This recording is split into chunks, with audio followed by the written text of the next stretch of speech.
Good evening. It is Tuesday, August 23rd at 5:30. We have a full dais. I'm calling this meeting to order. The City of Bastrop reserves the right to reconvene, recess, or realign the regular session or called executive session or order of business at any time prior to adjournment. It is 5:30 and we will be going into executive session. I want folks to know that regardless of how long our executive session lasts, we will be starting our regular meeting at 6:30 as per our charter. So at 6:30 we will come back, and I can let you know that the proclamation for DJ Daniel will be moved after the invocation from Pastor Phil Woods, so letting you know that that will be moved up, and also let you know that item 12E, which is swearing in the Youth Advisory Council, will be moved up after the proclamations. It will be right before the work session items because we want our Youth Advisory Council to be able to go home and get their homework done so they can keep their grades up. So we won't be keeping them all night.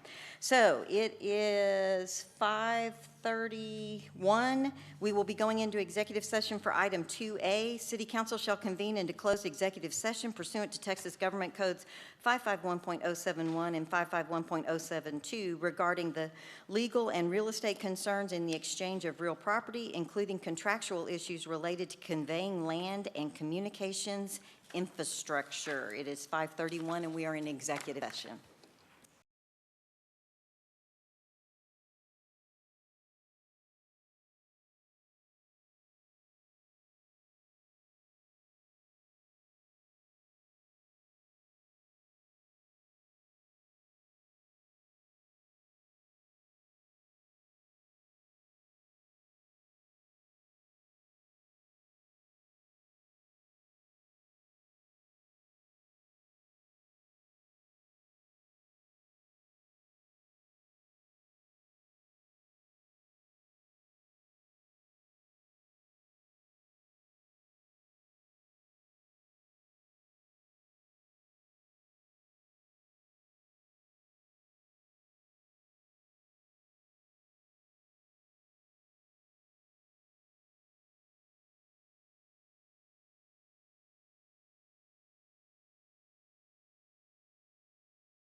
Good evening. It is Tuesday at 6:30. We are out of executive session, and there on item number 3, take any necessary or appropriate action on matters posted for consideration in closed executive session.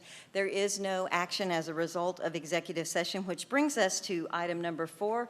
We have a quorum in the on the dais, and I'm calling our regular meeting to order at 6:30. Many of you are here for DJ. There's this thing called traffic, and so he's still a few minutes out, so we're going to go on with our meeting, and we will do his proclamation as soon as he gets here. So tonight we are honored to have several of our Bastrop police officers with us, and they just got voluntold that they will be leading us in the pledges tonight. So if everyone will please rise, we'll say the pledge to both of our flags.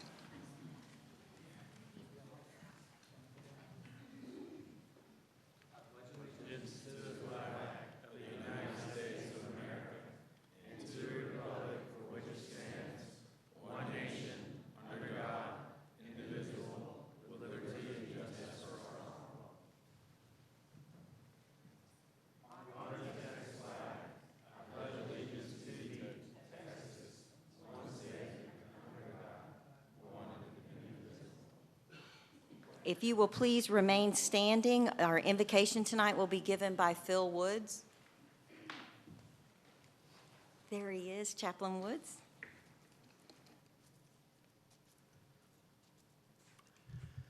Father, as we come to you tonight, first of all, we want to just thank you for the rain that you've sent to our area. And Lord, that which is forthcoming. It's been so dry and we've needed it so badly, and we just thank you for answering our prayer tonight. Lord, we pray for wisdom and the direction of your Holy Spirit as our mayor and city council goes through the agenda that's before them tonight. And tonight, Lord, we lift up every department head, every staff person throughout our city. And we ask, Lord, your blessings upon them. those officers and firefighters that are on duty tonight, we just pray your protection over them as they're called to protect us. And Lord, if they be called to have to put their life on the line, we just pray that you just watch over and protect. And Lord, we live in a troubling times. And I just pray tonight that you'd bring unity to these United States of America. Lord, that you'd bring us together as a people. Lord, no matter what our colors are, whatever our party affiliation may be, that we could be men and women that could sit down and reason together and be people that are unified and move forward for your honor and your glory and for our good as well. And we pray these things tonight in Jesus' name. Amen. Thank you, Chaplain Wood. You may be seated.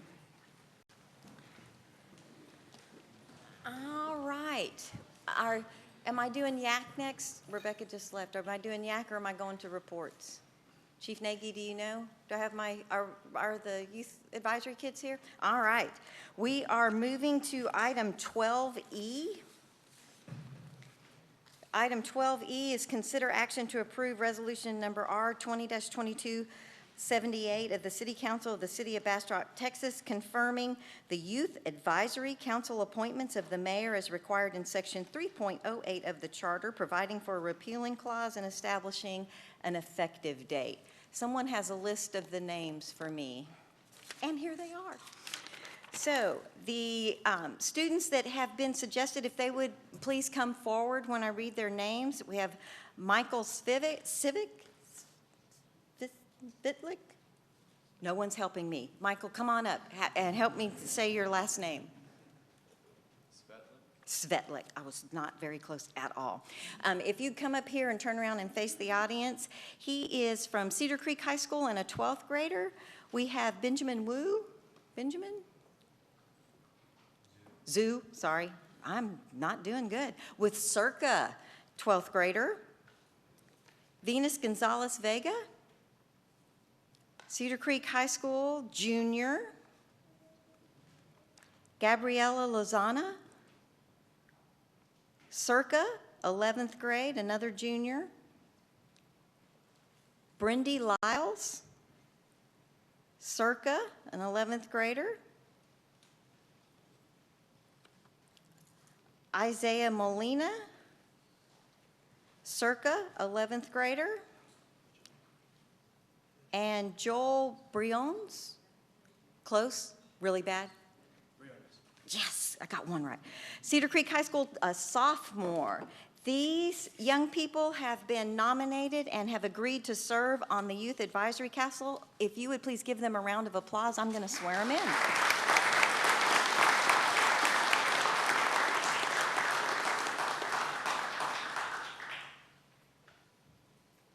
right, are you nervous? It's going to be a really hard test. All right. This is your oath of office. This is the same oath that I took as a mayor, that the city council members take. It's how we know that we all work together. It's how government works. I am so proud of each and every one of you, and I'm so thankful that you're willing to put forth time to engage in the whole municipal government process. You're going to have a lot of fun. And you guys have all been to one meeting, right? You started. There's some cool stuff going on. So, all right. Raise your right hand. See, you already passed first test. You're doing good. I, then say your name. Do solemnly swear that I will faithfully execute the duties of the Office of Youth Advisory Council of the City of Bastrop, Texas, and will do to the best of my ability preserve, protect, and defend the Constitution, laws and ordinances of the United States, of this state, and of this city, so help me God. Let's give them another round of applause.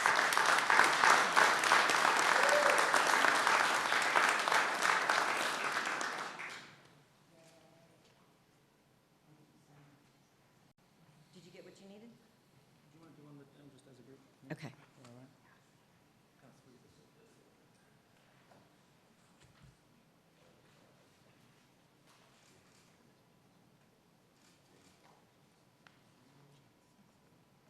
May we get one with the mayor and Dr. Christy Lee? Sure. Dr. Lee, do you want to come be in the photo? And when you're done, and you may already know this, but you've sworn an oath, so now you get to go sign your name. So you're going to go, you've already taken care of signing? All right, good stuff. All right, one more photo with Dr. Lee.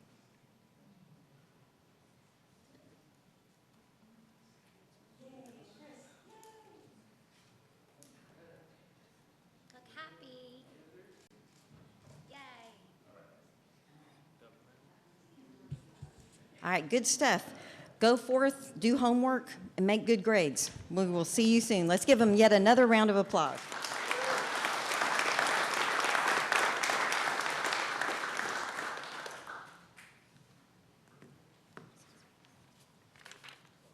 Okay. All right. I think that takes care of this piece of paper and this piece of paper.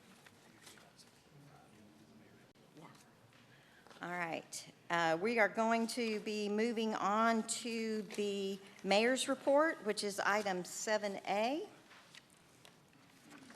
And before we jump into the report, I just want to share, I had a busy weekend. Elgin celebrated their sesquicentennial, so I was there Saturday morning, and then I went to the Sizzlin' Summer Night concert on Saturday night, ran into Councilmember Kirkland and his wife, and on Sunday was very honored to be a part of the Mount Rose 136th anniversary, and Councilmember Lee made an early introduction for me, and I read a proclamation for the church. And has anybody noticed that school has started? Oh my gosh, the traffic is insane.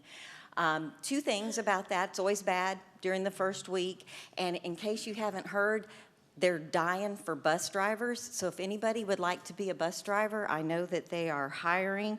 And the city manager and I have had some conversations. We're going to do everything we can to maybe work with the school district about where they're queuing up, because I know that we are just at complete gridlock where my office is. There's times that there's just nobody moving on Chestnut in either direction for about 30 minutes, and I know that's frustrating for a lot of folks.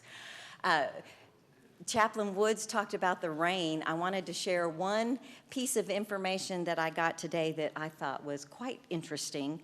Camp Mabry got 2.96 inches of rain between 4 and 5 p.m. yesterday. So almost 3 inches of rain in a 1 hour period, which is the most rain they've ever gotten in a 1 hour period since they started keeping track of how much rain they got in a 1 hour period. It is also higher than the average rain they get in the month of August. So just crazy land. Some of you may have heard on the news, Shoal Creek went from an elevation of being 2 feet deep to being 16 feet deep in about 3 hours. So I guess the old adage, when it rains, it pours, might be appropriate in that one. All right, Colin, let's jump in, or Rick, let's jump into the report. On the upper left-hand corner, we have such great volunteers at the library, and there was an appreciation lunch that I was able to attend, and I'm just so thankful to the folks who dedicate their time to our library, and it was nice to appreciate them. Just below that, several of you in this room attended the Riverloop ribbon cutting, and that ribbon cutting was on I think a Thursday or a Friday afternoon, and that weekend made the loop. I know people are already using it, and it's great to have that as an addition to our community. On the bottom left, this is Sean Mitchell, and that's him with his son, and they are dressed alike from head to toe, and he has just opened a tattoo parlor that is called Pines and Needles. It's over there by Neighbor's Kitchen and Yard. He was driving into Austin and wanted to start his own business in Bastrop, and he came to City Hall to see what all he would have to do, and he and I met, and just a great guy. He and his family have just moved to town, and it was their grand opening, so I was it was an honor to be a part of their grand opening. Next to that is a picture of me with Stacy Braden. She just opened a business called Gravity District. It's over in the Hunters Crossing area. And if you've ever wanted to hang on fabric or climb on a pole or get your abs in shape, you ought to go check out Gravity District. And Rick, if we keep going to the right, I attended the Right at Home grand opening. They are always looking for caregivers. They pay quite nicely, and it's a way that our vulnerable elderly can stay in their homes. Really a neat service, and one of the reasons they came to Bastrop was to try to hire more people. So if you have any interest in that, we had a conversation about what the qualifications were, and they said really an attitude of caring and the ability to give your time is one of the biggest qualifications. They can pretty well train everything else. Then the picture to the right of that, the user web guy, Paul Nobles, that was at an Alive After 5 event, and Paul is just a wonderful guy and does a lot of web work for small businesses that are starting out, so wanted to recognize him for supporting the Alive After 5. And then above that is the picture of council, and we were missing Councilmember Plunkett and Mayor Pro Tem Rogers because, I don't know, they run businesses on Saturdays sometimes, and they were awfully busy during the homecoming weekend. But that's a picture that we took on the float, and then the Bastrop High School band was right behind us. So that was a lot of fun. Enjoyed doing all of that. On the next slide, you'll see all the things that I promised I was going to do between August 17th and today, and I did all of those things, and there'll be some pictures of those coming up. The Municipal Policy Summit, we are preparing for the next legislative session, and that went very well, and I was honored to be asked to chair that meeting. And then the last page is the upcoming events. Council, I want to remind you that we have a special meeting Friday afternoon and Saturday morning, and then we've also got board and commission candidate interviews next week. That would be on Monday and Wednesday. August is nearly gone, and just a reminder that city offices will be closed on Labor Day. And the September 6th, the joint meeting with Visit Bastrop is the annual meeting that we do based on the contract that we have with them. So that is the end of my mayor's report. Councilmember Kirkland, what have you got for us tonight? So many things on all of our lists, but I'll mention the TML New City Leaders Training that a few of us went to in San Antonio, and lots of budget-related activities. Thank you. Councilmember Crouch? Just the budget workshops that we worked on. I've been doing a lot of reading on forming committees and bylaws in the past couple of weeks.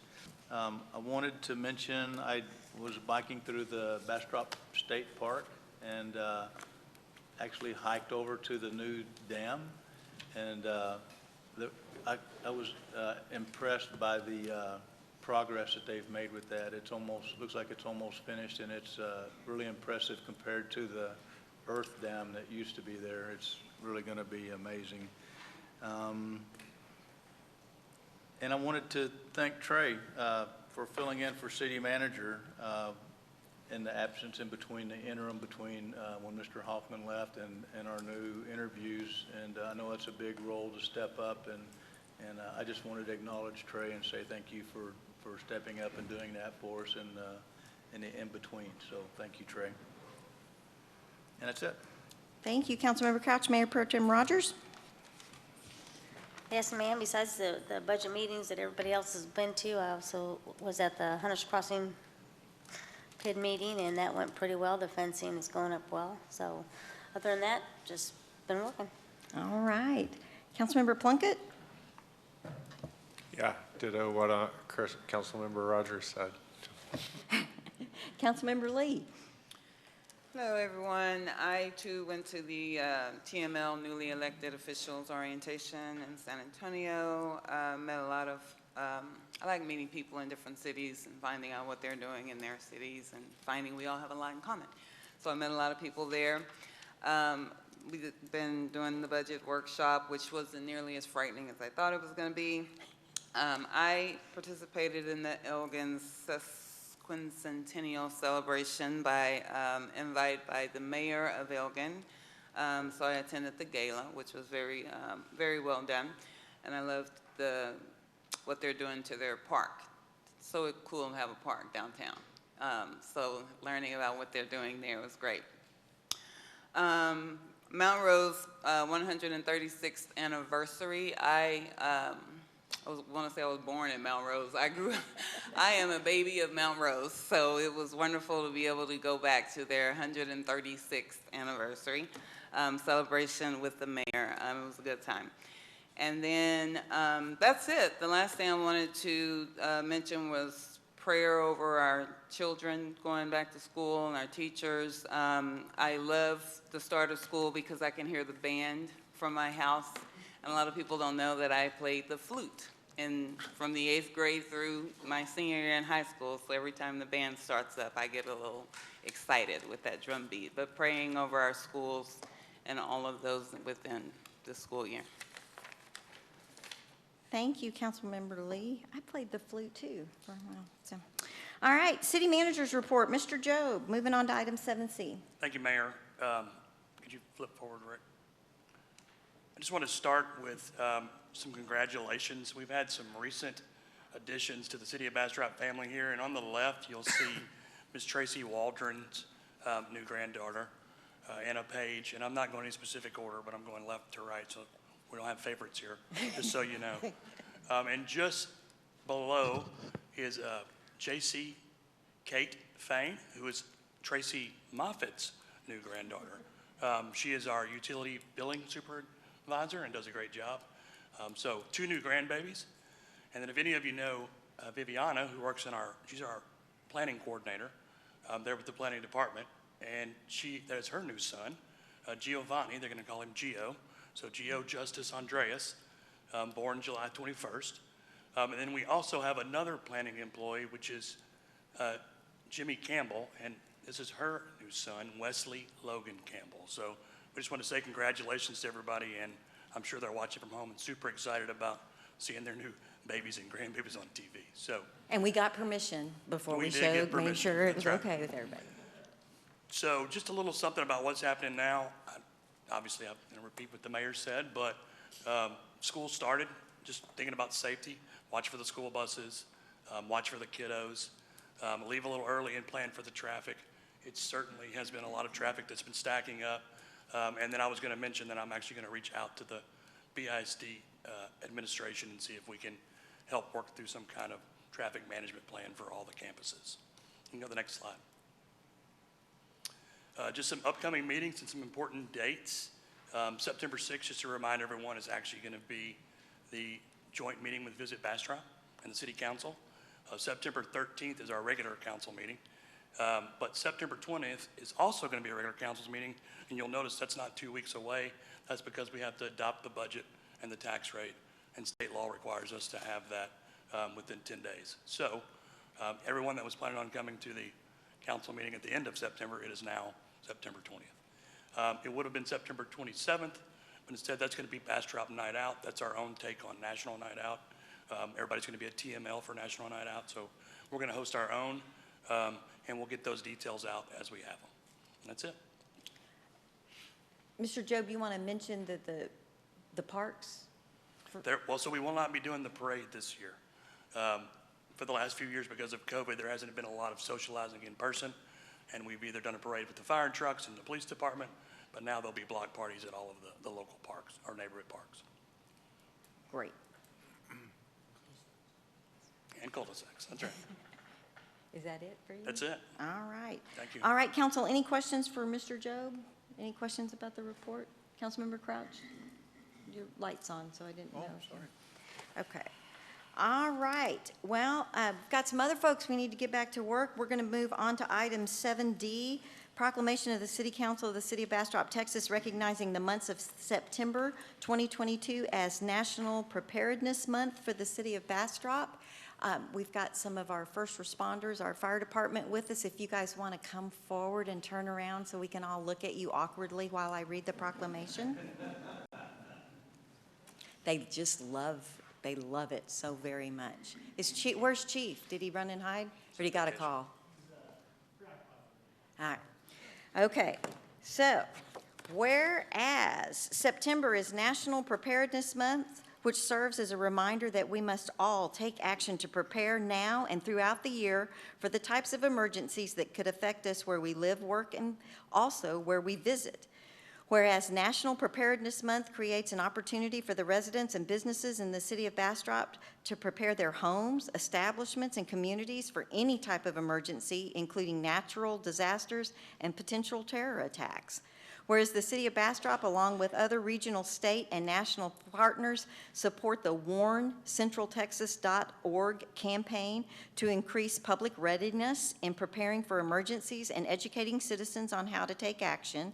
And whereas preparedness is an ongoing effort of all citizens in the Cabcog region, including youth, older adults, and people with access and functional needs. And whereas investing in the preparedness of ourselves, our families, businesses, and communities can reduce fatalities and economic devastation throughout our nation. And whereas emergency preparedness is the responsibility of every citizen in the city, and all citizens are encouraged to make preparedness a priority. Now, therefore, I, Connie Schrader, Mayor of the City of Bastrop, do hereby proclaim September 2022 as National Preparedness Month. This is a group of folks, along with our police officers, but our firemen especially. The better prepared you are, the easier it is for them to do their jobs. Let's give them a round of applause.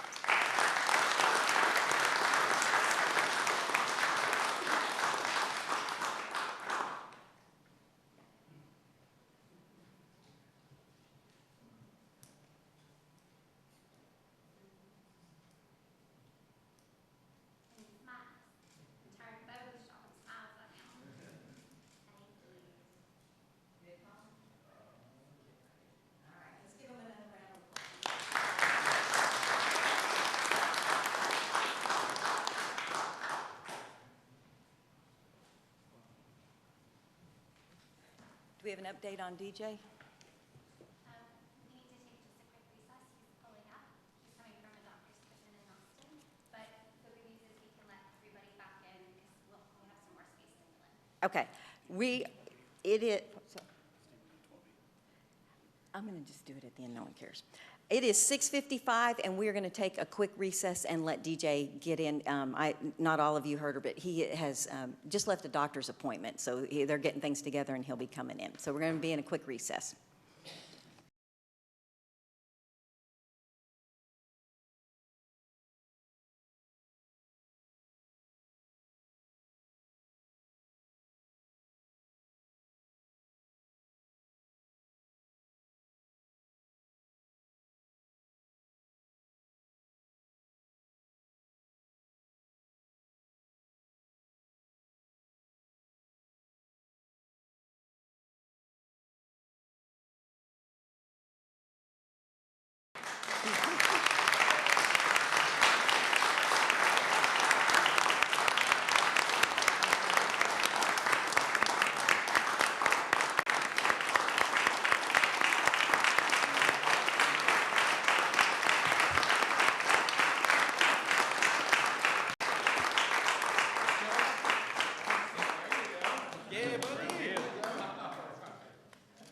It is 7:15, and we are back in regular session, and we're on item 7E. Chief Nagy. Yes, this will be definitely worth the wait. Thank you.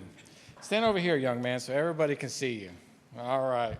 Y'all notice he's got the official Bastrop uniform? All right. Got the patches, got the hat, got everything good to go? Yeah, but the shirt a little bit too big. The shirt's a little bit too big? Well, Yeah. if you knew what I had to do to get into this one, I had to go borrow someone else's just to fit it, because mine was too small. I'm dead. There you go. All right. Mayor, council, city manager, and public, it is my honor to introduce DJ. DJ has brain and spinal cancer and is on a mission to bring awareness of to childhood cancer. One of his dreams is to be sworn in by as many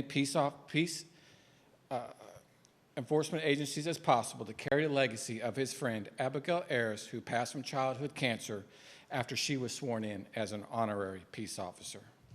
As a 10-year-old, DJ combined his mission, his dream, and compassion for others to unify all people to fight childhood cancer together. DJ has unified over 650 law enforcement agencies to include New Orleans, the City of Houston, New York City Police Department, federal agencies, and hundreds of smaller agencies like mine. That's well over 100,000 direct impacts to bring awareness to childhood cancer. This young man has gotten right what sometimes we forget. With a singular mission, a dream of to unselfishly help others, we can do anything together, particularly when we are unified. DJ, the City of Bastrop and the City of Bastrop Police Department thanks you for the opportunity to be part of your mission and your dream. So thank you, sir.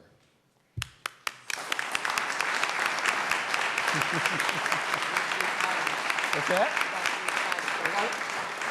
I got to squeeze tighter. Oh. There you go. All right. No, because somebody at my school, I shake his hand, man, that thing was going numb. Okay. All right. Okay. So now we have a proclamation.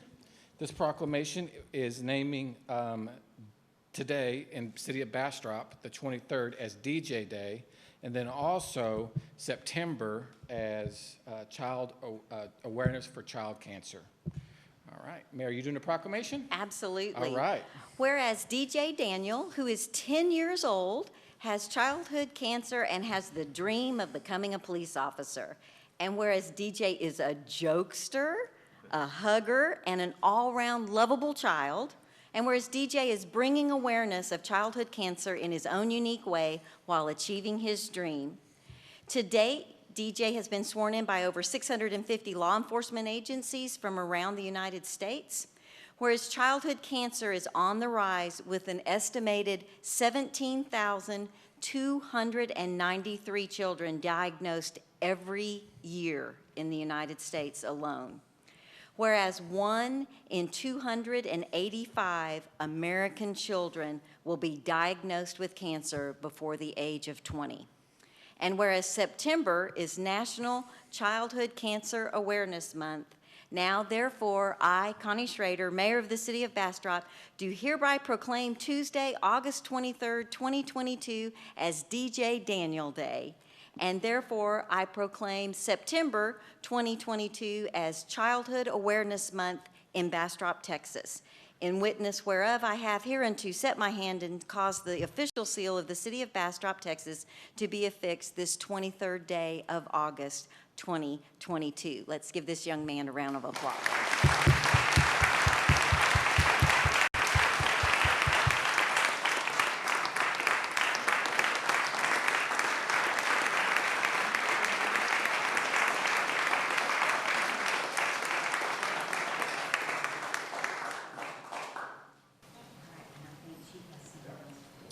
Two real quick things.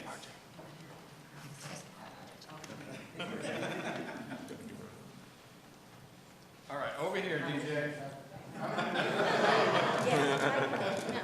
Oh my God.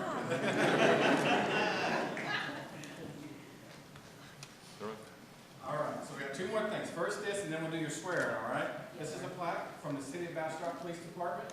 It's got our challenge coin, our front and our back, and then along with an official badge. And it says, to all those seated, present, greeting, now that we depose special trust and confidence in the abilities of DeBarge DJ Daniel, I do appoint DJ as honorary patrol officer in the Bastrop Police Department. Now this appointee will therefore carefully and diligently discharge the duties of the rank of honorary patrol officer by doing and performing all things thereof pertaining. This appointee has reminded us of what it takes to be a public servant. This appointee is caring, humble, and compassionate for others.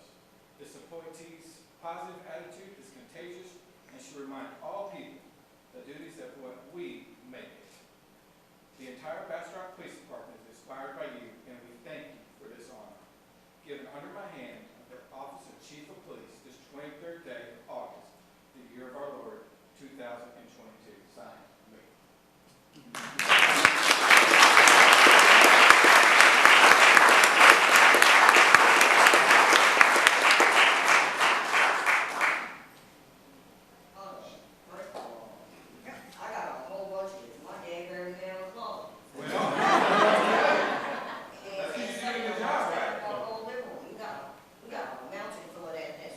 That's what you're supposed to be doing.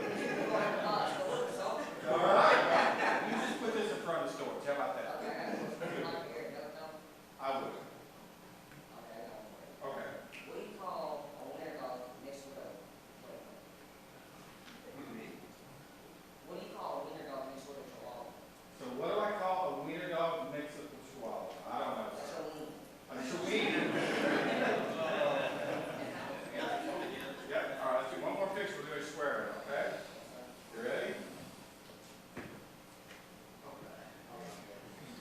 All right.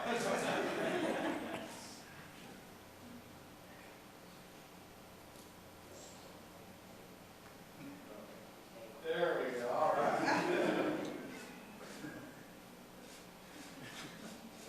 Excellent.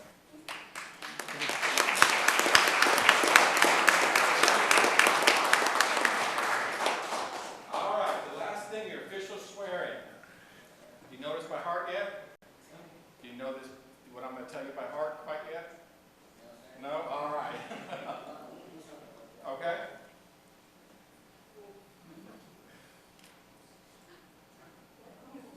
You guys in trouble?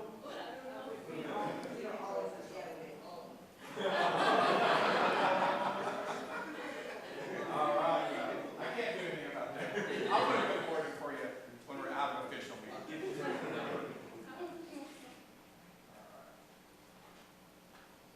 You ready to take your oath? All right. This is a law enforcement oath of honor. I, and state your name, do solemnly swear or affirm that I will faithfully execute the duties of the office of honorary police officer of the state of Texas and will to the best of my ability to preserve, protect, and defend the Constitution and the laws of the United States of this state, so help you God. Congratulations, Honor.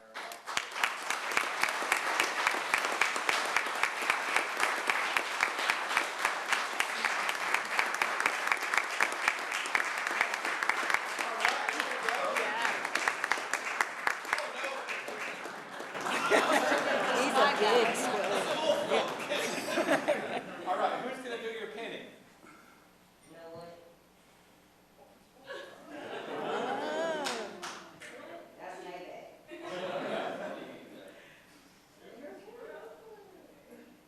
Oh, yeah, I finished all that bag of chips. I'll stand it now.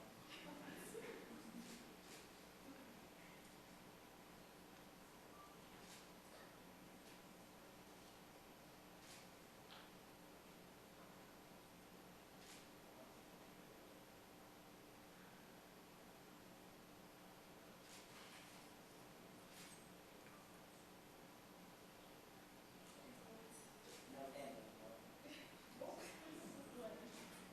Lily got the camera right there. They just know what to do. Well, remind me. It's gonna be all evening. I can give you her number. Oh, no. Oh, I got her number. All right, so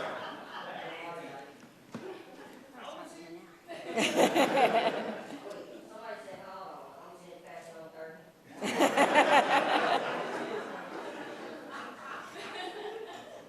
all right, everyone. As we conclude tonight, I want to thank, once again, for you allowing to be part of our journey. Thank you for allowing us to be part of your journey.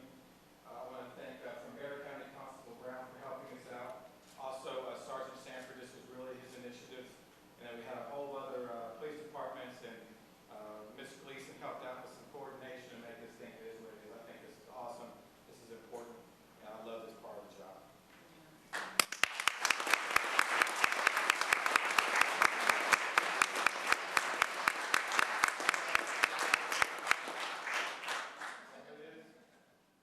All right, look at Colin. Oh, you got to shoot. Trooper face. Oh, this one gonna start saying, Okay. I'm gonna need your,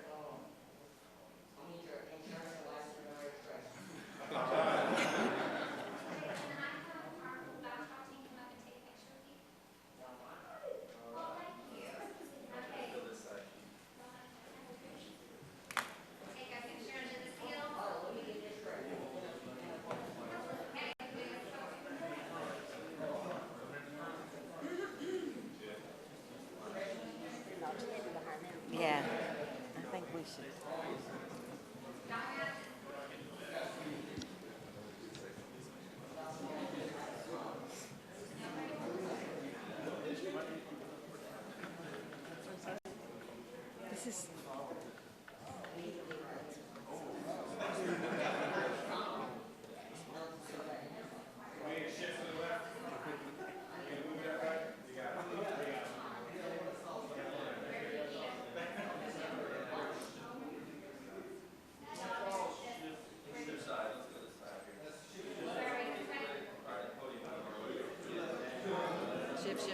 Shift.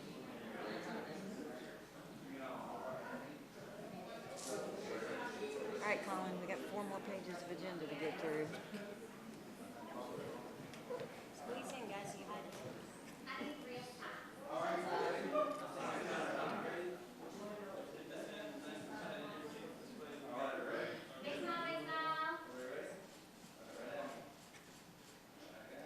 That's officer, skirt face.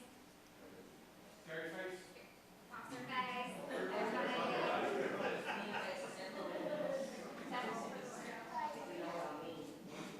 Another big smile. One more smile. Thank you, guys.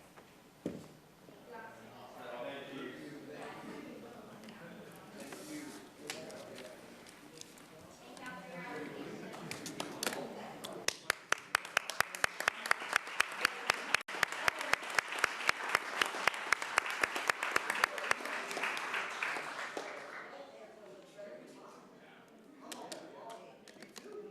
Chief.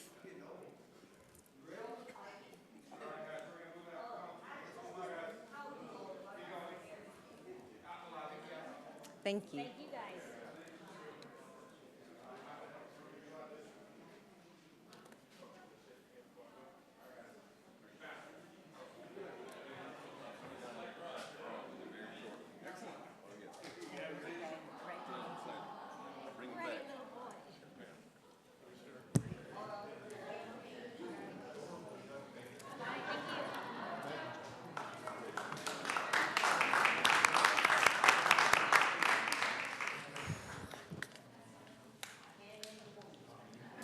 All right, we're hearing rumors of cookies, so make sure you get a cookie and get your picture taken if you'd like. All right, we are moving on to item 8A, discussion and provide direction regarding fiscal year 2022-2023 City of Bastrop proposed budget. Council, this was originally put on the agenda to make sure that we talked about community assets, community support, and community events. The city manager took the liberty of leaving this fairly generic so that we can talk about anything on the budget. We've had the 2 workshops most recently, but if there are other items that ended up being discussed as a result of the community assets and supports, we wanted to make sure that it was posted for the agenda and could be talked about. I also want to mention that I have 2 people signed up to speak on this item, but City Manager Jobe, I think you've got some overview stuff on these topics to go over first. We'll have a council discussion, and then we'll have I'll call the citizens that have signed up to speak. Mr. Jobe. Thank you, Mayor. So as you can see on the screen there, this is just we didn't quite nail down everything we needed to at the budget workshops. So this was an item that we wanted to put back on for discussion. One of the big questions were the funding for the community assets, what the impact was going to be with those folks if they weren't funded. We're going to go ahead and suggest at a staff level that they are funded completely for what they asked for. That impact from the funds requested, you'll see in that second column near the end, second to the end, is 58%, which still meets the policy direction of maintaining the fund balance of over 50%. And that is just the difference between $528,000 to $410,000. And that's for our community assets, such as the Opera House, the Historical Society, the museum, and the Lost Pines Art Center. And the Visitor Center, right? And the Because visitors, which we is, have the yes. museum and the Visitor Center. That is correct. So what we're kind of looking for here is just a little bit of direction on the number that we need to put in the budget. Is it going to be the $528,875 or the $410,759? So it's not kind of, we need to know Tracy needs we to know need what to to know put in what the to put in there, budget. that's right.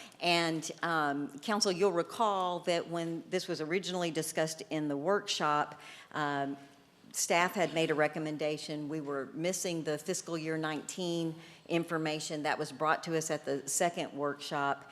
And the other thing that you have access to on the council shared folder in our OneDrive was all of the applications from these different assets. It's extremely important that we do not confuse this with community events or community support. This is all hot funds. And so this is its own separate set of money. I'll remind the council and the community that the bucket of hot funds, hot is hotel occupancy tax. That money is all put together. We have a contract with Visit Bastrop, who is our destination marketing organization. And then this is a portion of the hot funds that council can, it's purely at your discretion, but I don't want anyone to think this is $500,000 that could be used to patch a hole in a road. This is a completely different set of money. And so I'm happy to entertain any comments from council on making a recommendation of whether you want to grant these organizations based on reviewing their application, or if there is, I don't want you to think you only have the choice of the last two columns. You can change any of those numbers because you are council. Any comments? Councilmember Kirkland? Yeah, so it's approximately 15% for the requested funding. The other 85%, does that all go to Visit Bastrop for distribution? No, or- sir. No, okay. How does the rest of that break down? I mean, even just, So it's in your Summary. budget book Okay. of where it goes, but there's some specific rules for the Visit Bastrop funding. We take the hot funds, and the very first thing that comes out is the convention center note, and then what's left is divided in half.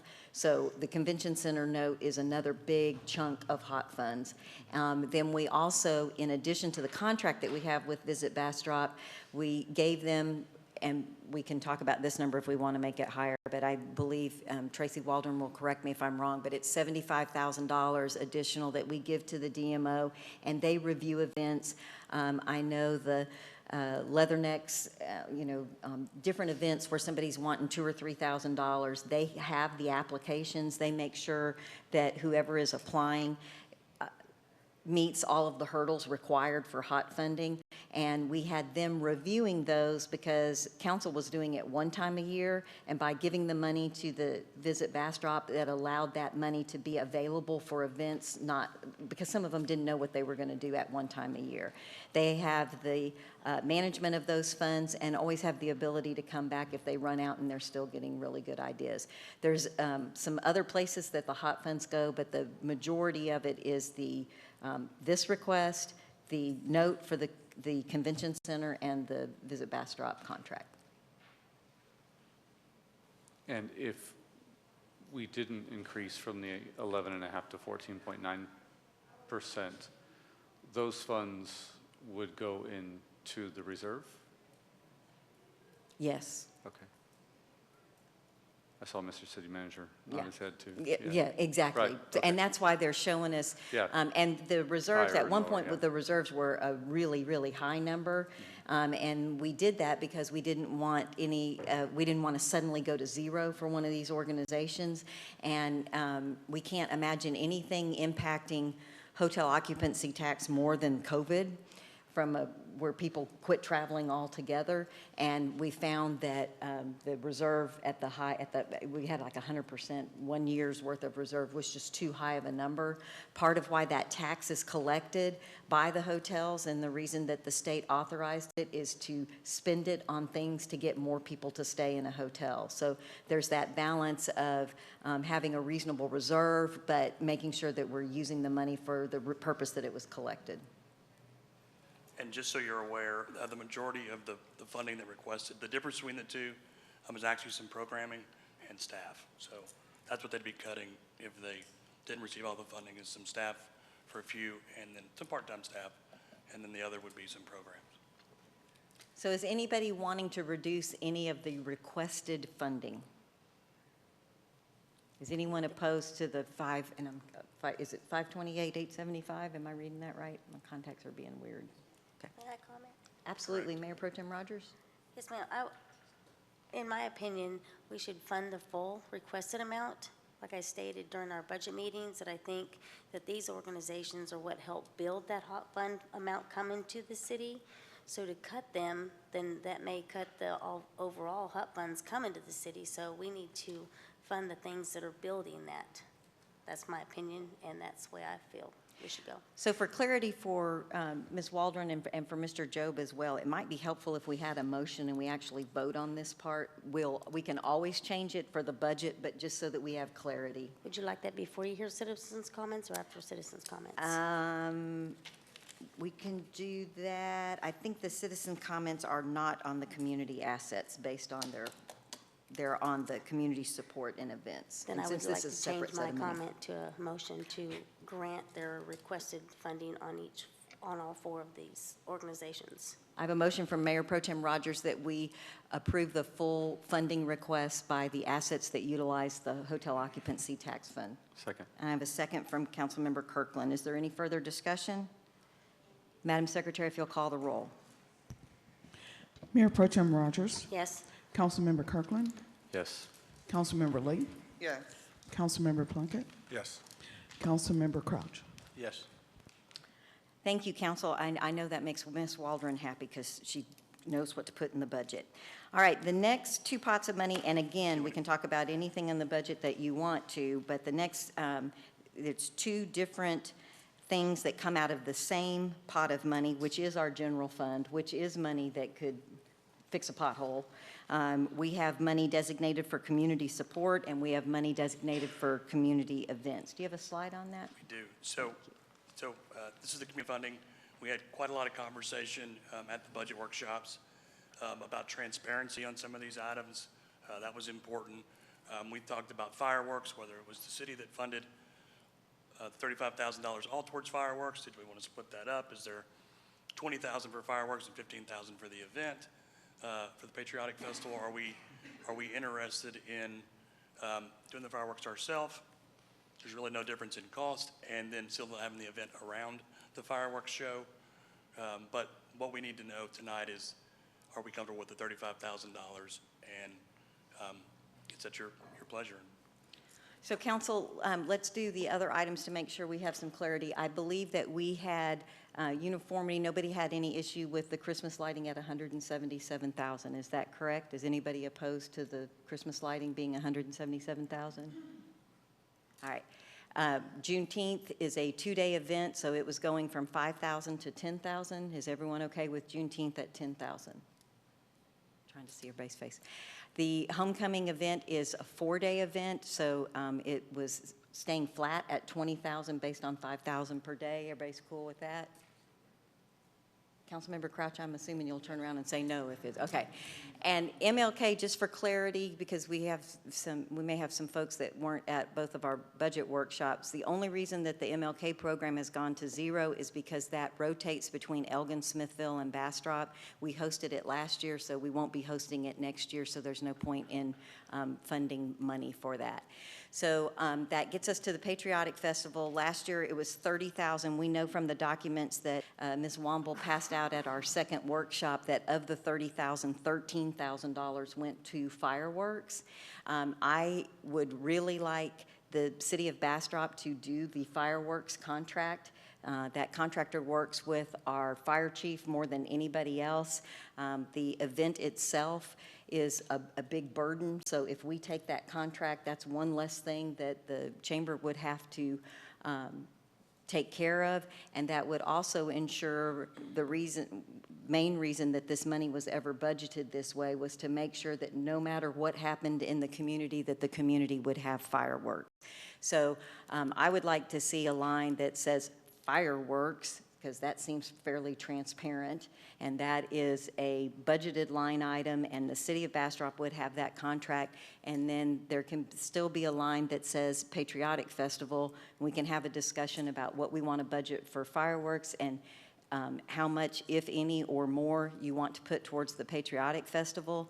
I want to clarify that we are no longer talking about hot funds, and the reason we are not talking about hot funds is each of these events struggled mightily to qualify for hot funds. Most of the time, homecoming, people come back and stay with family. They're not necessarily staying in hotels. Same thing with Juneteenth and Patriotic Festival. A lot of people will come in for the day or drive in for the fireworks, but they were not able to tie it to hotel rooms.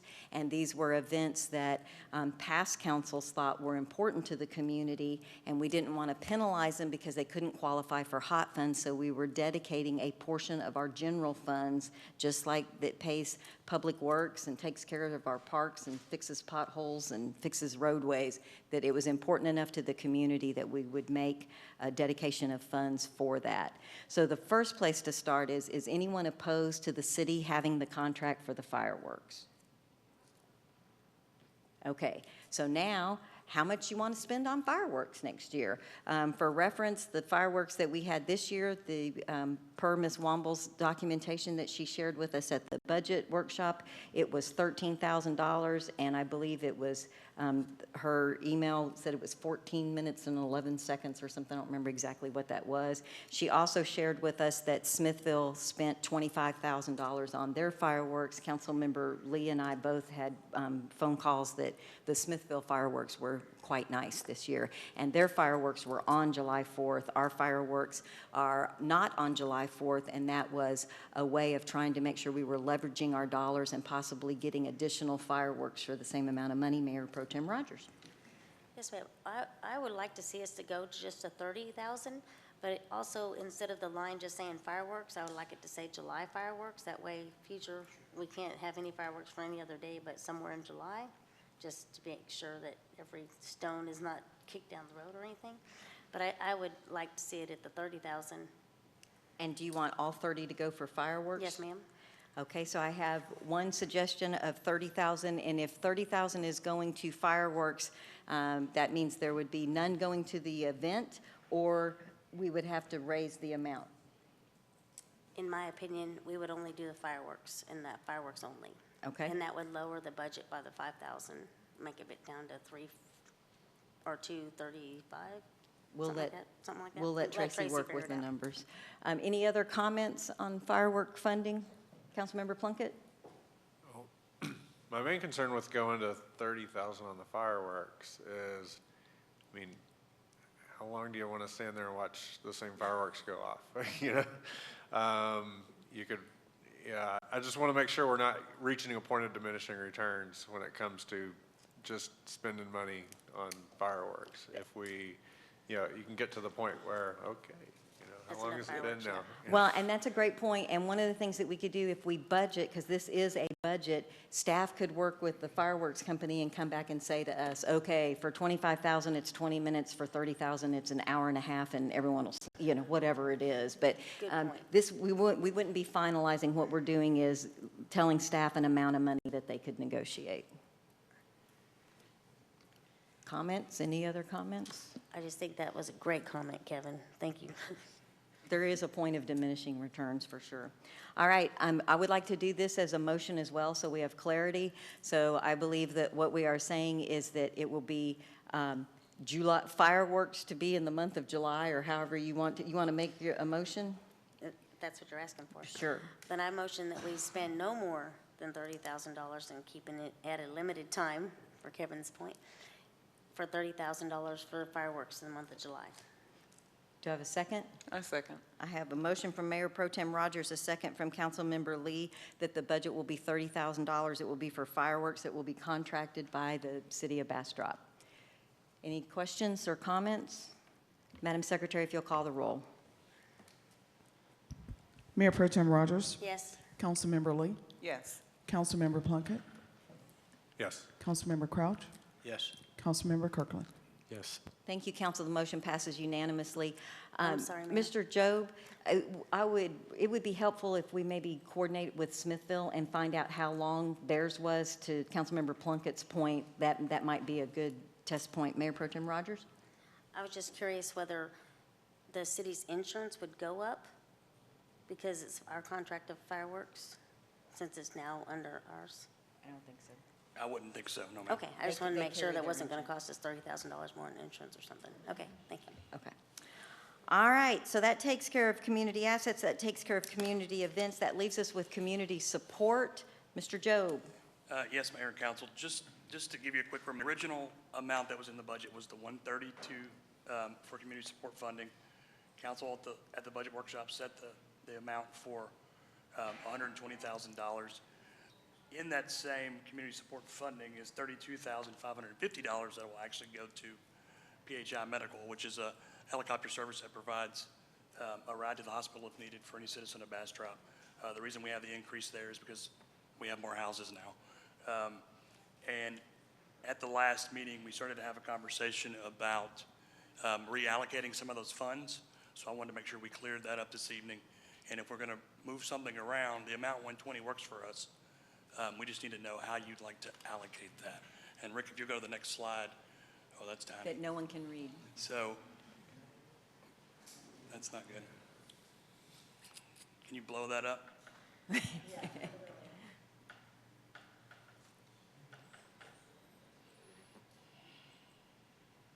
Oh, that helps. Okay. What page is it in the budget? Do we have any other? Did we have a different? The second workshop was where we had this? It Is was there a on slide the there that we? 16th Yeah. workshop on that presentation. Page 22, I've memorized that. Mayor, Yes, sir.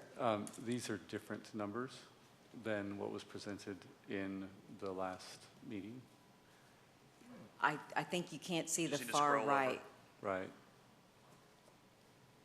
And so, based upon some of the feedback that I received in the last meetings, I met with Drusilla and our subcommittee again, and then I submitted these new numbers today, and So can we get a printout of these so council can see them? Was it emailed? Is there any way that we can have access to the data? I didn't expect it to look like this. I think this was actually the slide from the original workshop, so it should be the same amounts. No, this is Can you this is scroll over? different. Gotcha.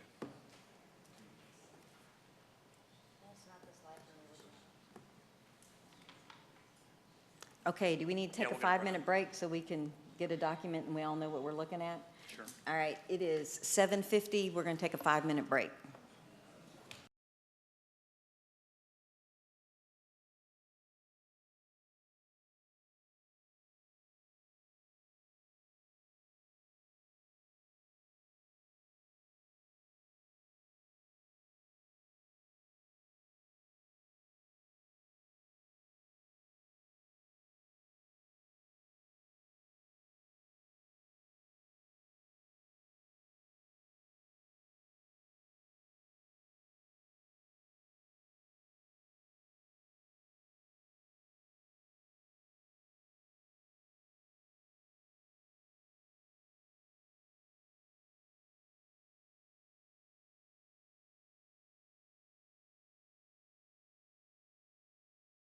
Are we good? Okay, it is 7:54 and we are back in regular session.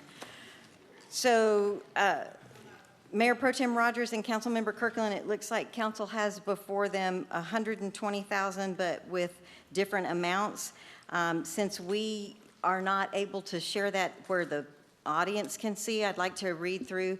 We have Austin Habitat for Humanity at $2,000, Bastrop County Child Welfare Board at $2,000, Bastrop County Emergency Food Pantry at $33,000, Bastrop County First Responders at $17,000, Bastrop County Long-Term Recovery Team at $9,000, Bastrop County Women's Shelter, which is the Family Crisis Center, at $9,500. Bastrop Prayer and Healing Room remains at 0 as it was in the first proposal. Bastrop Pregnancy Resource Center is $8,000. The Children's Advocacy Center is $13,500. Combined Community Action is $9,000. CASA is $8,000. Feed the Need is 0. Their request was 0. They were late with their application. And In the Street Hands Up High is at $9,000, and that still totals to $120,000. Are there additional comments that either Mayor Pro Tem Rogers or Councilmember Kirkland would like to make? Yes, so what I did was I kind of reevaluated the funding for the Bastrop County Long-Term Recovery Team, and based on some community feedback on that one, I basically reorganized the numbers, pulled a little bit from most of them to up the funding for that particular organization, and then shared those numbers with Mayor Pro Tem Rogers. Council, you have the document in front of you. Does any council member have any comments or any changes that they would like to make to what's being proposed by the subcommittee? Councilmember Lee, are you figuring or? Yeah. I will say that one of the things that catches my eye is that on the Bastrop County first responders, they're always very specific about the amount that they need, and it's $500. And I think they were trying to buy a truck, and they identified the truck that they were buying, so I can't see shorting them $500, either buying the truck or not buying the truck. And I would like to see Bastrop County Long-Term Recovery back at $10,000, which is what it's been for a very long time. So that would be $1,500. And all of these are extremely worthy. And I know council had said before that you want to stay at 120, and the city managers pointed out that there is more than that that's currently in the budget. But since I would like to raise both of those, one by 500 and one by 1,000, that would be 1,500. My proposal would be to take that from the Bastrop County Child Welfare Board. Their application indicated that they had increased funds during the pandemic, and they are a county-based organization. All of our citizens in Bastrop pay county taxes, and that puts us with our 10,000 people giving the same amount of money that the county does with 95,000 people. So that's the place that I would take it from if we have to stay at the 120. Mayor, Yes, ma'am. Councilmember Lee. thank you. So during this discussion at the workshop, I was asked, I advocated for the long-term recovery as well as the Austin Habitat for Humanity, and I was asked to take a look at the numbers to see where I would take from. And I did come up with some numbers, which you guys don't have in your packet, so I printed some out there as well. But I feel as you do with the first responders, and as you see in the far, I actually came up with two options. I wasn't sure if tonight we were still going to be a hard no on giving to the 131 amount or stick with the 120.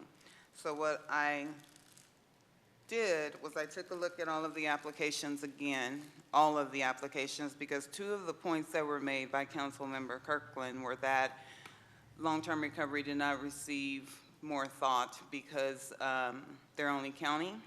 They primarily service county, and that their reasoning was for overhead costs. So I looked back at each application, they all support the county, even in their name. And then the funding requests, the majority, I would say, but of three, all stated it was for overhead costs. So to me, I'm not really sure what data they use to determine why some of these would be taken away from. So, and having that knowledge, I came up with these numbers, which keeps, all of these organizations are important to Bastrop. Let me say that first and foremost, and I would rather not have to cut from any of them. But I was asked to take a look at them to figure out how to even this out. So I would have Austin Habitat for Humanity at $12,000 because, as Mayor pointed out, one project could be $12,000, or one or two projects could use that entire $12,000 amount. So even though they may have only supported one household in our community, out of all of these organizations, that organization is designated for the city of Bastrop. So somebody in the city of Bastrop is going to benefit from that $12,000. So I would propose that we give them what they had previous year, which was the $12,000. Keep the Child Welfare Board at $2,000. Our food pantry, Drusilla and I have looked over these numbers as well, and I have on your papers 33,600, but after Drusilla and I talked, we thought 33 even, right, Drusilla? Oh, here's the one I wrote it on. Okay, and then the first responders, I agree, 17.5. Long-term recovery, their full ask of 10. Family Crisis Center, they wanted 12, I'm proposing 10. Pregnancy Resource, I'm proposing the 7,500, which is what they got previously, in the previous year. Child Advocacy Center asked for the 15, I'm proposing 8, which is what they got previously, as well as Meals on Wheels or Combined Community Action, same. CASA didn't ask for more, same. In the Streets, they initially got 8,000 in the previous year. So in keeping the numbers close to the 120 as I could, that brings us to 122. Cheryl, I believe your first number of the Habitat for Humanity went It's to 10, correct. I'm sorry, my apologies. The Habitat for Humanity, I had initially put 12, but we talked and we decided 10. I'm just letting you know you won't come to 122 unless you change that back to 10. Thank you. So with that one change, the total would be 122. Or I put an option 1 there if we still wanted to consider going over the 120, keeping us at 130. Council, I'd also like to point out, we discussed this during the workshop, there are a number of these organizations that work daily with our police department when they respond to a domestic violence. They don't do the same thing, but they are involved in the system when a child is taken from their home. And 3 of those agencies that are involved on a regular basis is the Family Crisis Center, the Children's Advocacy Center, and CASA. And if you look in past years, we've tried to keep their funding fairly consistent because their methodology is fairly consistent, dealing with the same folks. So the proposal that Councilmember Lee is showing us tonight, that it sounds like she talked with Mayor Pro Tem Rogers about them being at 8,000 and them being the same, is very consistent with what has been done in previous years. I'll just add that as additional information. Mayor, I'd also like to add in the street, the Hands Up Ministry also work really a lot with the police officers when they need that also. I just want to bring that one to everyone's attention. Very much so. That in the street, Hands Up High, they are the first ones that relax their rules and allow people, whether it's extremely hot or extremely cold, they immediately call the police department, and Chief Stefnick's acknowledging that, yes, if they've got individuals that need help, they know that they can take them out to Pastor Nava's organization, and that keeps them safe. And so they are very, very similar to the other organizations. Thank you for the clarification. Well, if you don't mind, Mayor, since both council members have thrown my name out there, I have sat down with Lee, and her points were very good. And I do sit down with Councilmember Kirkland, and his points are very good. The one that the Habitat for Humanity is one of the bigger ones that they both disagree with, on a big money level, and that would make the difference. I think if Councilmember Lee would think of maybe 8,000 in hers, that would bring us to the 120 instead of 122, if that would be okay with Mr. Kirkland. And it's really hard looking at all these organizations because everybody brings up a good point. There's no bad points on any of them. It's just really hard, and it's just numbers. When you have to really look at the budget, it's not who does a good job, who doesn't do a better, who does a better job. It's still trying to do the best job, give everyone something, and keep our taxpayers happy with their money also. So just remember, it's not an easy job to do. So if both of you agree with that, maybe we can discuss some more.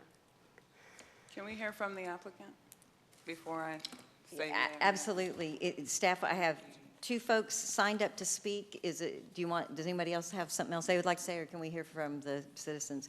The first citizen signed up to speak is Linda Seal.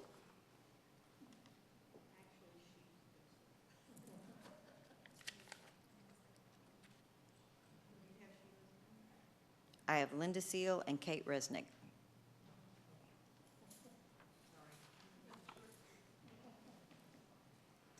Ms. Seal, if you'd state your name and address, you will have 3 minutes. My name is Linda Seal, and I live at 703 Cypress here in Bastrop, and have been a resident of Bastrop for over 30 years. I'm a counselor here, independent therapist here in Bastrop, and I am the president of the board of the Bastrop County Long-Term Recovery Team.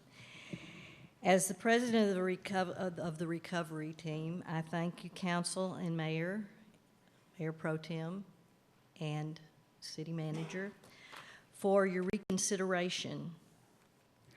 In the future, our organization will be available to educate you further if you ever need more information on what is going on. We have a situation that has come up to me a lot of times where someone will say, oh, you're in Bastrop Long-Term Recovery Team. Y'all haven't done anything since 2011, have you? And the Bastrop Long-Term Recovery Team has not stopped since 2011.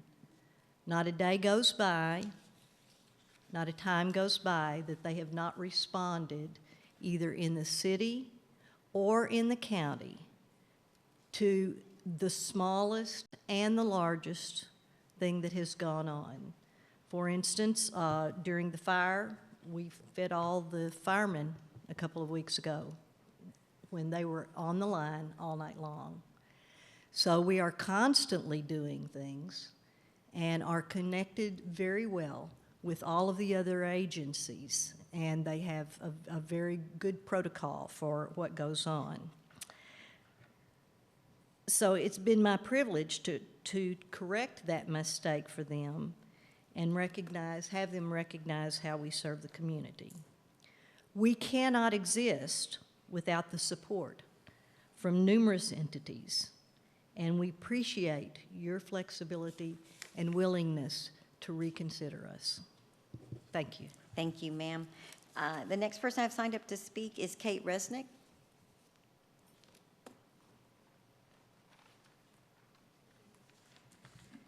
Hi, I'm Kate. I live at 4700 North Capitol of Texas Highway in Austin, and I'm the Senior Grants Manager for Austin Habitat for Humanity. I want to thank the city and its leaders for supporting our home repair program here in Bastrop over the last 8 years, and for reconsidering the reduction in our grant this year.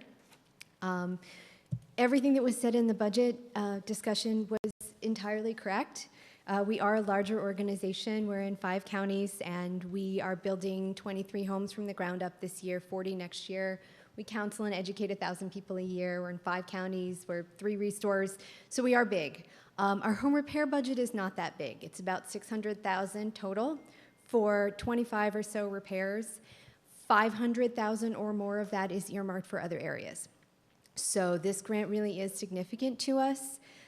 It really allows us to focus on the city. All of our funding is for city residents, and we can provide no-cost critical repairs for people in need. So this really allows us to prioritize families here, all low income, mostly older adults, mostly people with disabilities, and they really need very comprehensive repairs, which brings me to the second point that you guys were right about, which is that we don't serve a lot of people every year, usually 1 or 2 households, and we don't know in advance what they're going to need. So we can't always tell you exactly how many people it's going to be or what they need.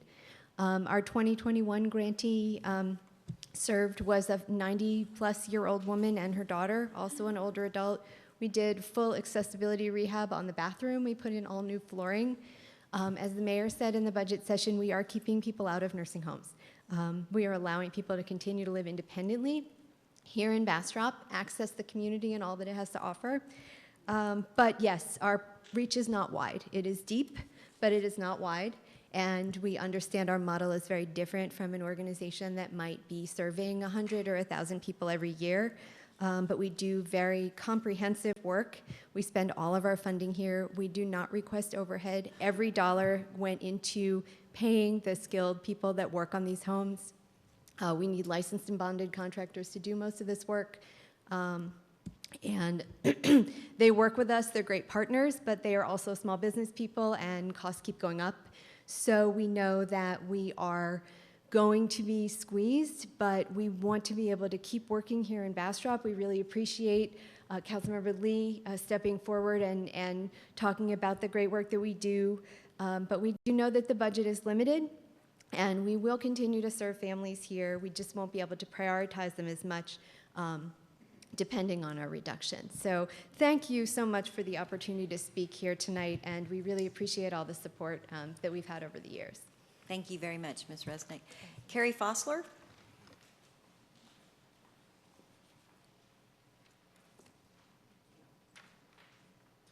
I'm Carrie Fussler. I live at 1903 Main Street. I'm here to brag on the Bastrop County Long-Term Recovering Team because they don't do a great job about bragging about themselves because they're doing the work of themselves, and they don't have a social media department or journalism who's documenting the work that they're doing. So I just wanted to tell a little bit of the community's story to give some community context to the data that was previously considered. Part of the community story that I want to share is the response time of the Bastrop County Long-Term Recovery Team.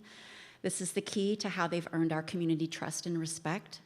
They have shown up fast and furious ever since their formation, every time they're called upon, because they have shown up for the people and the city and the county again and again. That is felt and that is recognized. It makes lifelong volunteers out of people who've been impacted, and it makes lifelong volunteers and donors out of people who are on the sidelines watching their compassion in action, watching them stay calm during emergencies, and watching everyone, all the organizations, cue off of them again and again. This particular type of trust and this particular type of respect can only be earned through showing up, and that's why we hold them so dear, because they have earned that place due to how fast they respond, how often they respond, and how thoroughly they respond. The other part of this community story, and they're directly related, is how quickly the community responds when the Bastrop County Long-Term Recovery Team puts a call out to action. When we hear the news of a fire or some other emergency brewing, and moments later our phone lights up with Sheila on the line, nobody answers hello. You answer yes, what do you need? And everybody hops into action to pull off the miracle of the moment of whatever is needed in that moment. It's one skill to know what's needed in each moment, and it's another skill to know your community so well. You know who you can call to make it happen fast, so fast, so fast. There are many players and participators in this community, and the Bastrop County Long-Term Recovery Team acts as the hub and the director in these times to make ultra-local miracles happen. It is a beautiful thing to witness. These stories of the ultra-local miracles are the ones that weave our community together in such a tight-knit way. And this is why I'm respectfully requesting consideration for the full amount that they requested. Thank you. Thank you very much, Ms. Fossler. Council, you're aware of the fact that one of the other hats I wear as mayor is the emergency response, And so I know Ms. Lowe very, very well. I'm very familiar with Bastrop County Long-Term Recovery. And one of the things that that organization allows us to do is to not open a shelter if we only need to put one family up in a hotel. So they are, if we do need to open the shelter, they're right there to help us. They know what we need to do with them next. I consider them an extension of our team, and I know that Chief Rosales and Chief Nagy consider that as well. It can be localized flooding and one person's affected. It can be a fire and firemen and people are being evacuated on the fly. Ms. Lowe and her team will know immediately, to Ms. Fossler's point, who's being evacuated, how long they're going to be evacuated, whether they need to be in a hotel, all the way down to taking care of animals and where they can go. So I can't add anything that Ms. Fossler didn't, but I just want to confirm that they very much are a part of our emergency response team in the city, although that they do also take care of counties because emergencies do not recognize jurisdictional boundaries. Councilmember Lee? Yeah, thank you, Mayor. And to that, on their application, there may have been some confusion because the numbers that were provided on the long-term recovery team's application were city numbers.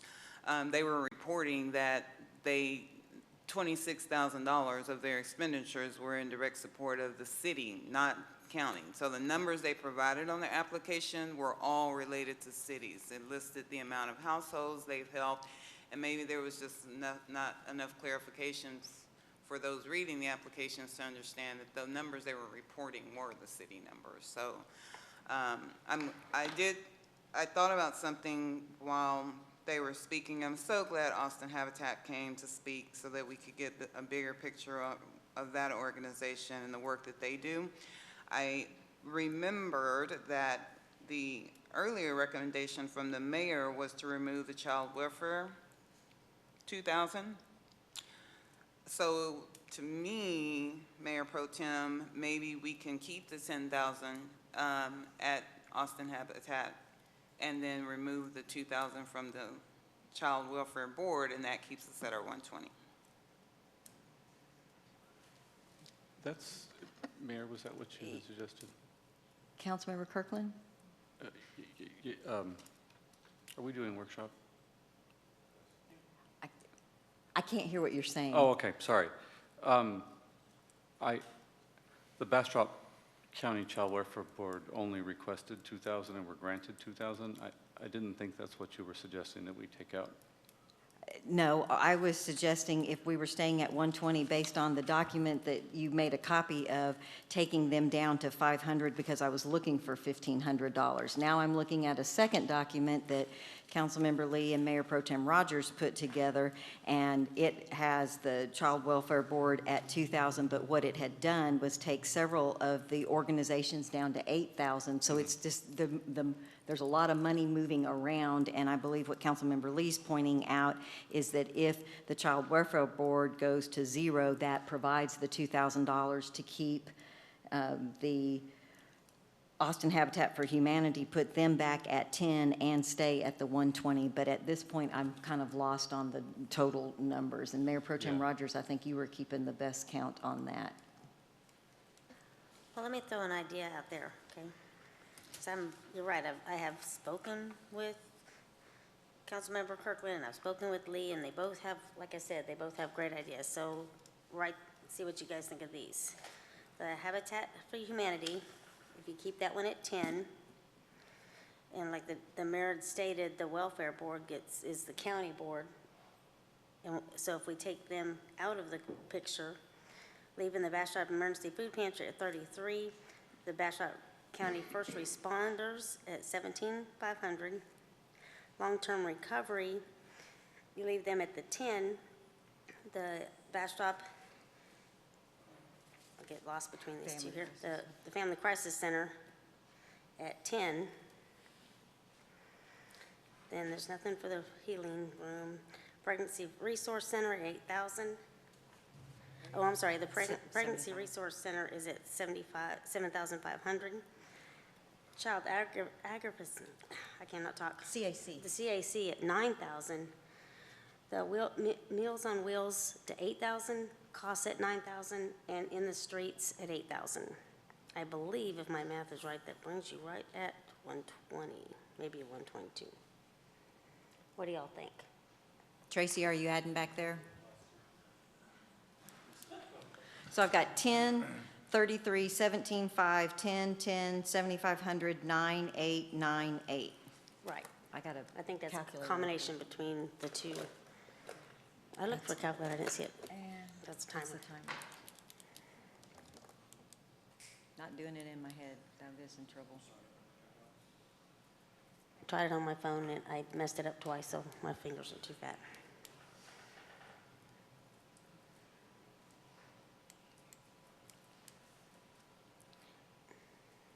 I came to 122. Haha, my fingers aren't that fat. There you go. Anybody else? That's my best solution between everyone's good comments. So that's a 122. So council previously had said they wanted to stay at 120. Again, there's more than that in the budget. So Mayor Pro Tem Rogers, is that in the form of a motion? Yes, ma'am, sure. I have a motion from Mayor Pro Tem Rogers that the community support funds go to 122,000 if it adds up the way she thinks it did. Tracy, are you adding in the back? And I have a second from Councilmember Lee. Any further discussion? Councilmember Crouch? Well, I wanted to second the motion, but I'm glad Cheryl did that. And I just wanted to say that I'm glad that we have a cap on it. It seemed to just be ever creeping higher and higher every year, so I'm glad we've got a cap and we can at least get a budget established and then adjust a budget as we need to every year like we're doing right now.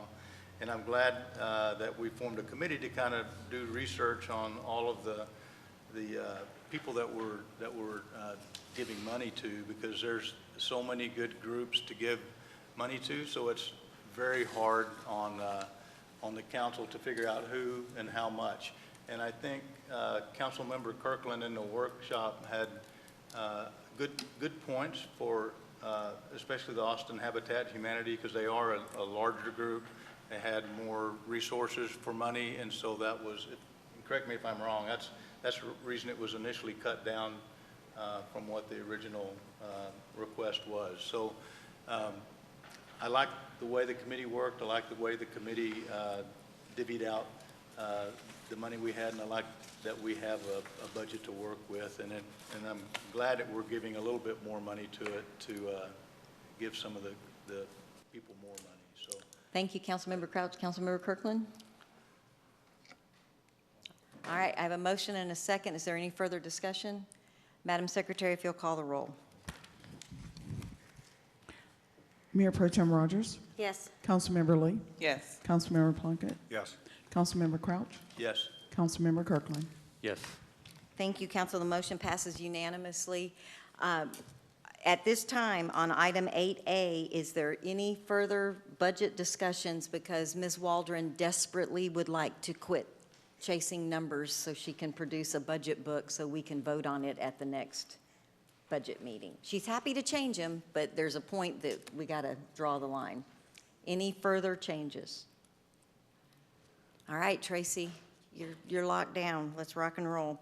All right, speaking of Tracy, let's move on to item 9A, receive presentation on the unaudited monthly financial report for the period ending July 31st. Ms. Waldron.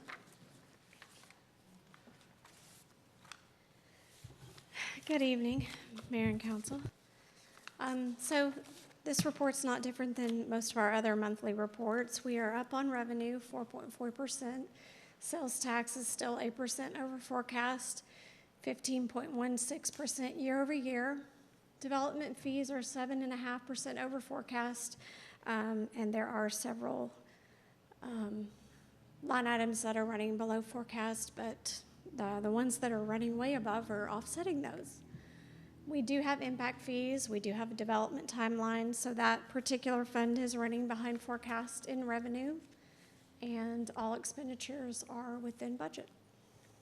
Any questions for Ms. Waldron? Mayor Pro Tem Rogers?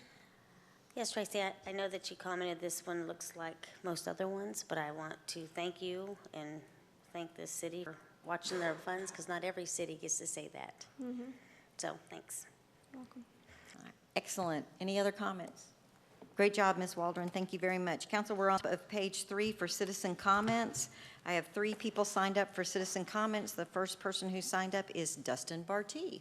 If you would please state your name and address, you will have 3 minutes, and Colin will put the timer on the screen so you will know. Thank you, Colin. Mr. Bartee. Dustin Bartee, 1509 Hill Street. What types of seeds have you planted?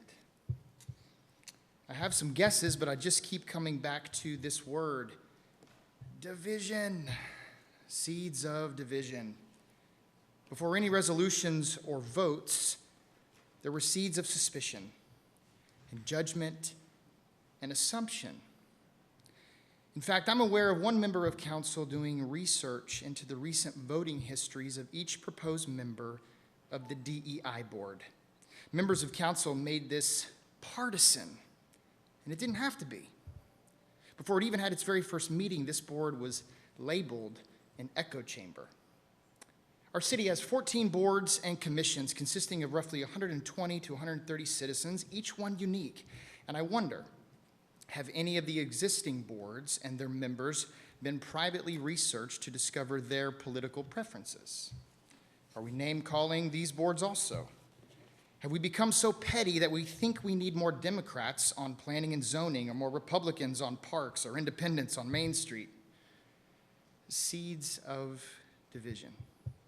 And while this is currently shameful and awkward and confusing and wrong, there is a bright spot. Because you see, before you can have unity, you have to have division. You have to have 2 or 3 before you can make 1. Unity is not some kind of peace where everybody is nice to each other all the time. You will hurt one another. You will have disagreements, and there are differences. But it's the overcoming, not the avoiding of those things, which can make all the difference. And one of the ways you can come together is to trust, to assume the best, the good in someone, not the evil or the ugly, which only grows your fear.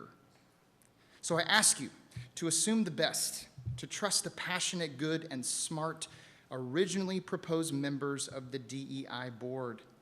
Council has already stated that they are not as experienced in this area, so perhaps try listening, giving them support instead of shackles.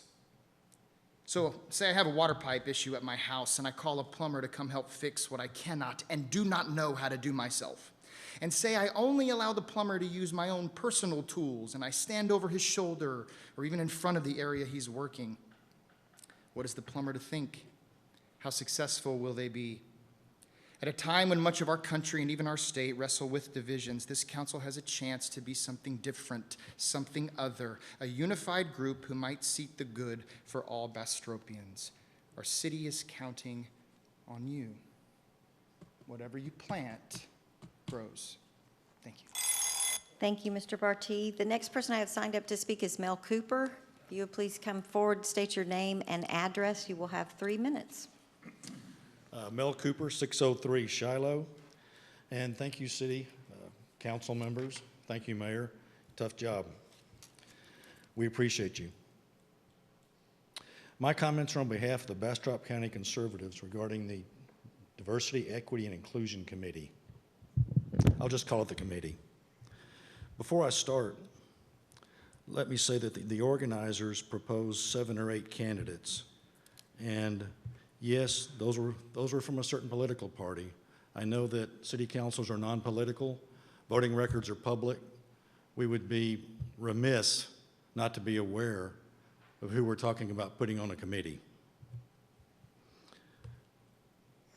The statistics in the city for a Diversity, Equity, and Inclusion Committee are 56% white, 28% Hispanic, 9% black, I'm rounding these, and 5% other.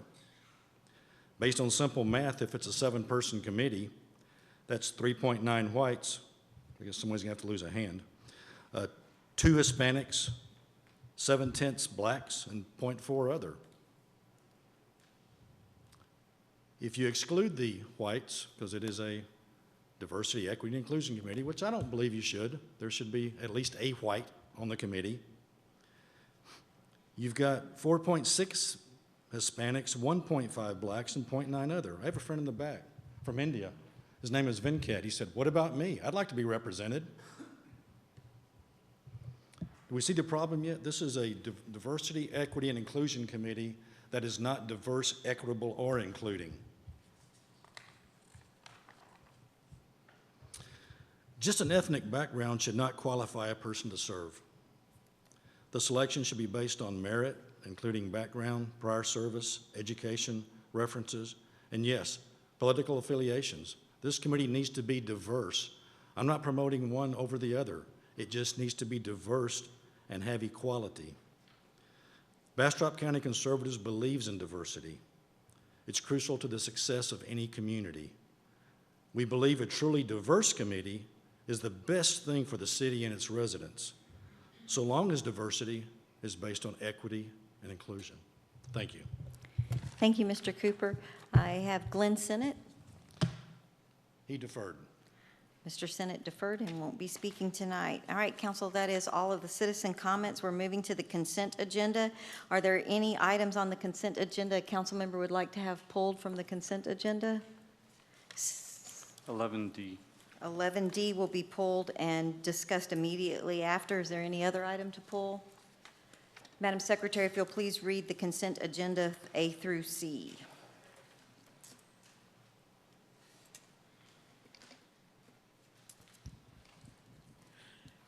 The consent agenda reads as follows.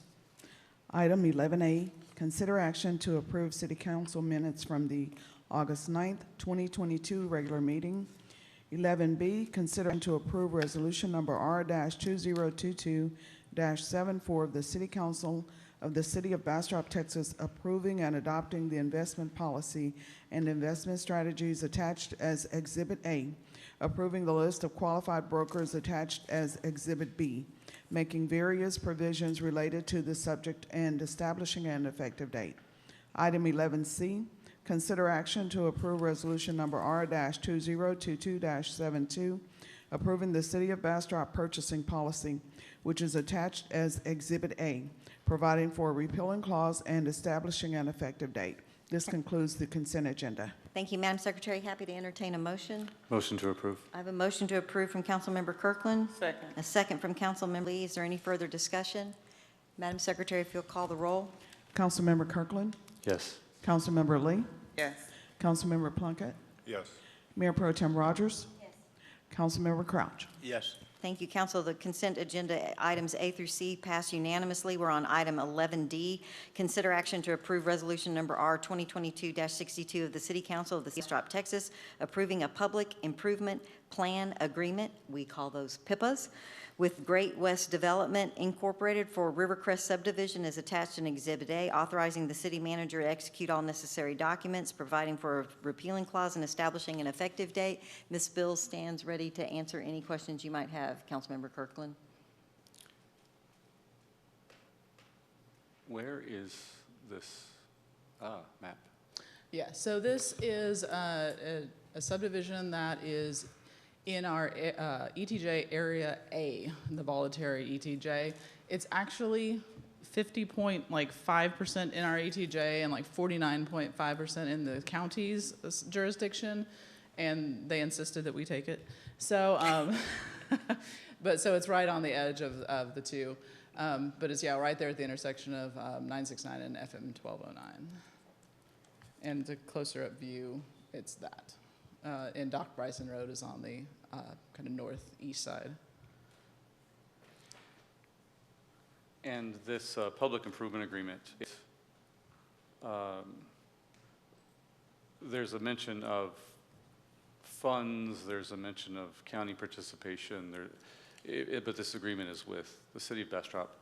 Are they going to give us funds to hold while they build something, or to guarantee that they build something, or to explain to me how that works? So, and this is, since it's in the voluntary area A, the ETJ, we haven't honestly done very many of these. I'm not sure we've done any, to be honest, but in our interlocal agreement with the county for who manages what part of the ETJ, in the voluntary area A, they have to follow city standards. We review all the plans, we review all the plats, but once it gets under construction, the county manages all the inspections, and they have to follow the county's fiscal, they have to pay the inspection fees to the county, and they have to follow the county's bonding requirements. Ultimately, they'll be maintained by county roads because it's outside the city limits. Mm-hmm.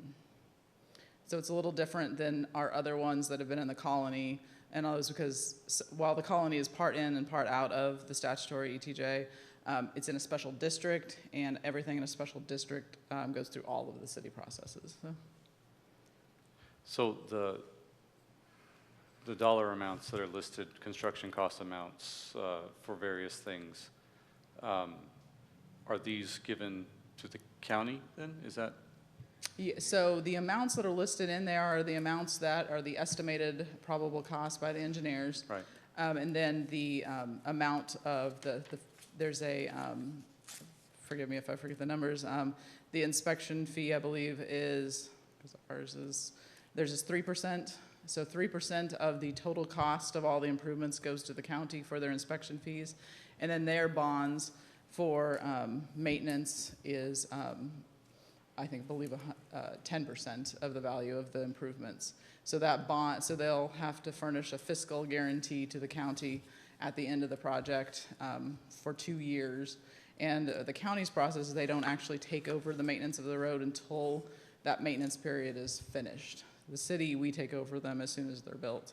The county waits 2 years, makes them fix anything, and then we'll release their maintenance bond and accept the road. But we're not involved in their maintenance We're not bond. involved in any of that. So our part ended once we reviewed all the plans, and then so the county will go out there while everything's under construction, and then at the very end, the county will sign off, say their construction was complete. Our engineer will concur with that, and then the final plat was just still our responsibility to approve. Then we'll still have to take that back to P&Z to approve the plat. And will council see any other activities from No. this? No, okay. No, and the improvements that they're providing for the subdivision is they'll do streets and drainage. Streets will be maintained by the county long-term. The drainage will be maintained by the HOA, the private drainage. And then the water lines that are being installed are Aqua, so they'll be owned and maintained by Aqua. And then for sewer, they'll be doing on-site septic.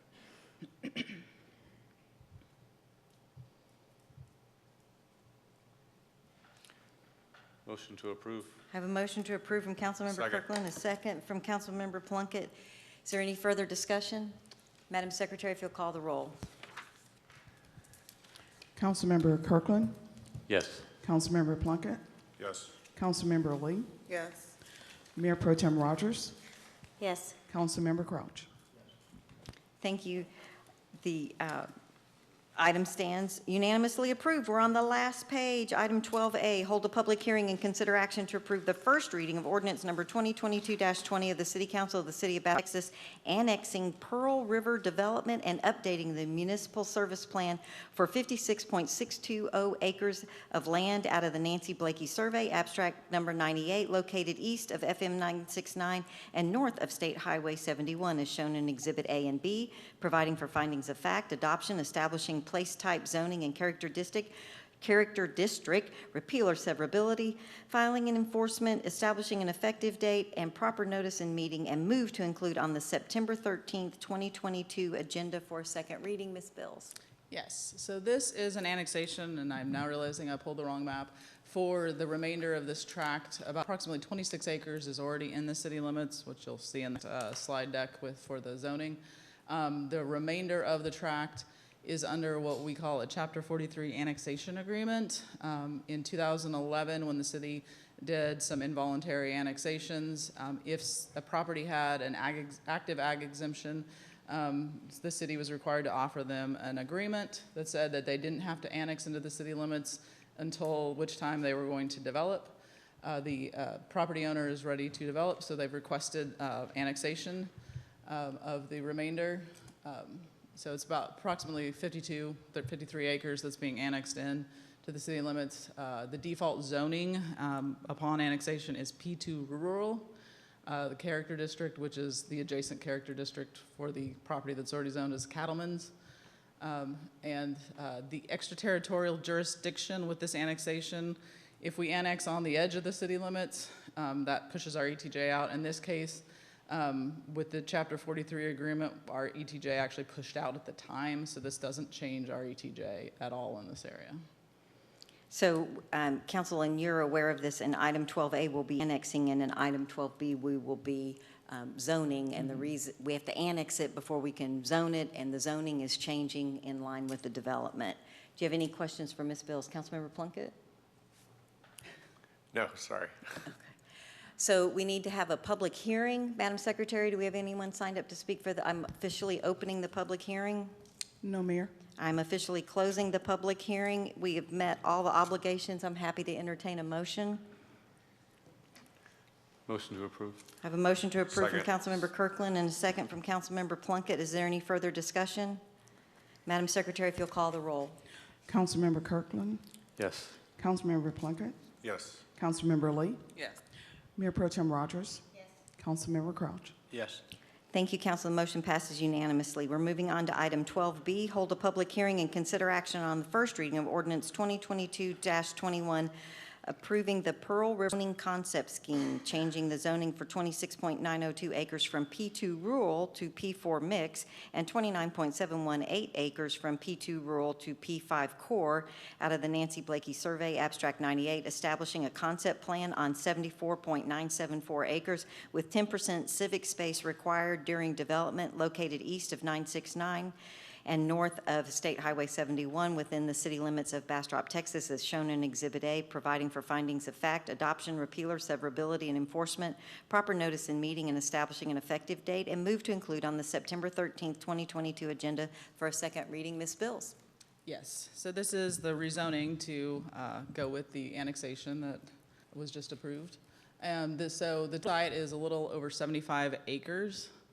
The development is proposing to zone to P4 mix and P5 core.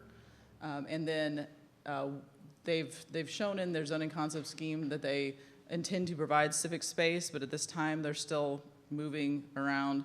So we've added stipulation that they will provide the civic space either through parkland dedication or rezoning at the time of development when they do their platting, when they figured out where that civic space is going to go. So for clarity, they're not asking for an exemption from the No. civic space. They just don't know Delaying exactly where it is until yet. they have a better idea of how big the detention pond needs to be, where their actual, streets are gonna go for sure, and where the multifamily is gonna be located. The future land use plan for this area calls for the site to be a mix of general commercial along the frontage road and then transitional residential on the back along Blakey, which is what they're proposing. The zonings fit those categories.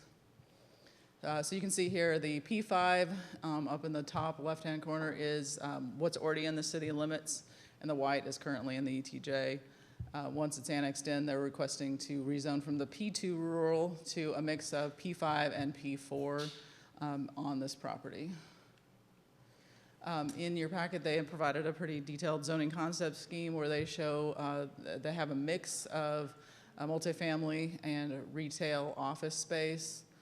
Actually, I kind of got them out of order. You can see here kind of their concept of what they're going to do, like have kind of a larger shopping anchor towards the intersection of 969 and 71, do more of a pedestrian-oriented lifestyle center in the middle, and then have spaces for medical, hotel, and retail spaces, and then have the multifamily that buffers as you're moving more towards the residential areas to the north that'll provide additional housing for the area.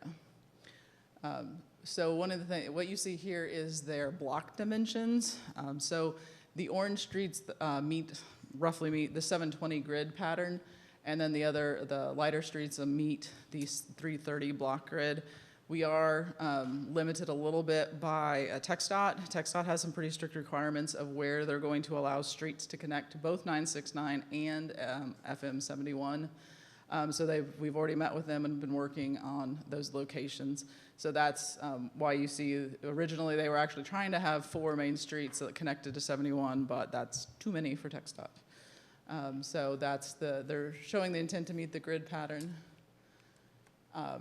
The civic space, they show here the 10% civic space, and again, as they come in with final plats, they'll determine that for certain where those spaces will go. But they have civic space sprinkled throughout the multifamily to the north, and then pedestrian corridors and kind of a park/detention pond area to the east. So with our B3 code, we have our 3 main intents that we always weigh projects against. The first is fiscal sustainability. We believe this project meets that intent, that they're creating a walkable mixed-use retail shopping and multifamily development where people will be able to live in the area, walk to services, and this will also provide retail services and shopping for a lot of the single-family residential that's going in with Valverde and the Colony directly to the west.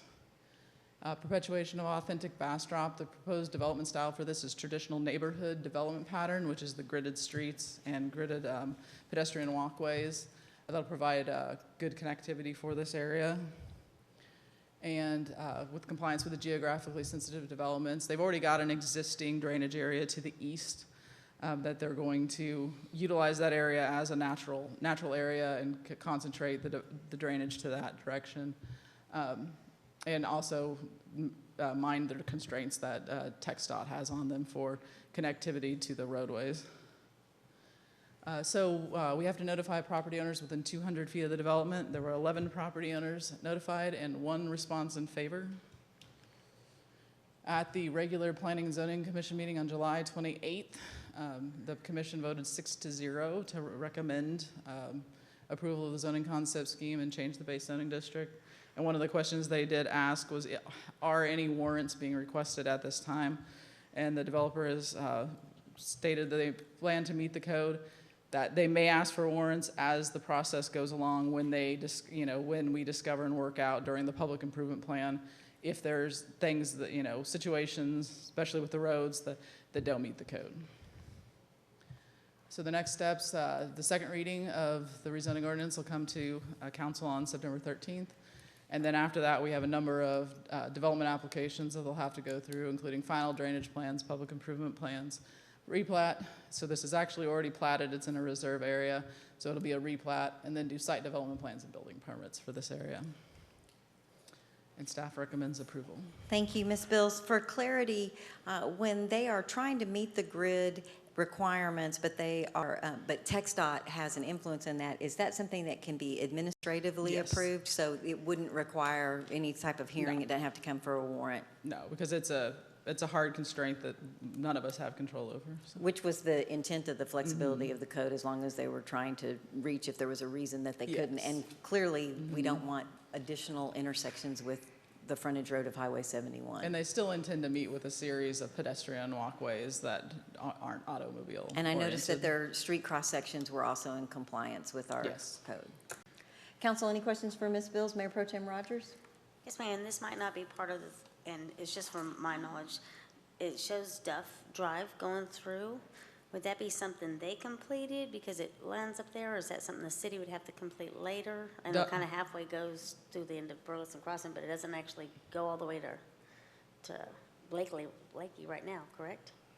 No, Duff Drive goes Duff all the way to Drive goes Blakey. all the way. Yeah, it's already there. It goes by McCoy's, that's how you, Right, I know it goes by quite, I didn't know it actually It went goes all the way through. to Okay, then never mind then. I guess I don't drive past Home Depot. There you go. I mean, Yeah, it's right. Hobby Lobby. Right there. It does go all the way through. So all the perimeter roads are already in Okay, place. I just guess I turn it Hobby Lobby and don't realize it goes. Sorry. Councilmember Crouch? I was just going to motion to approve. I have a motion to approve from Councilmember Crouch.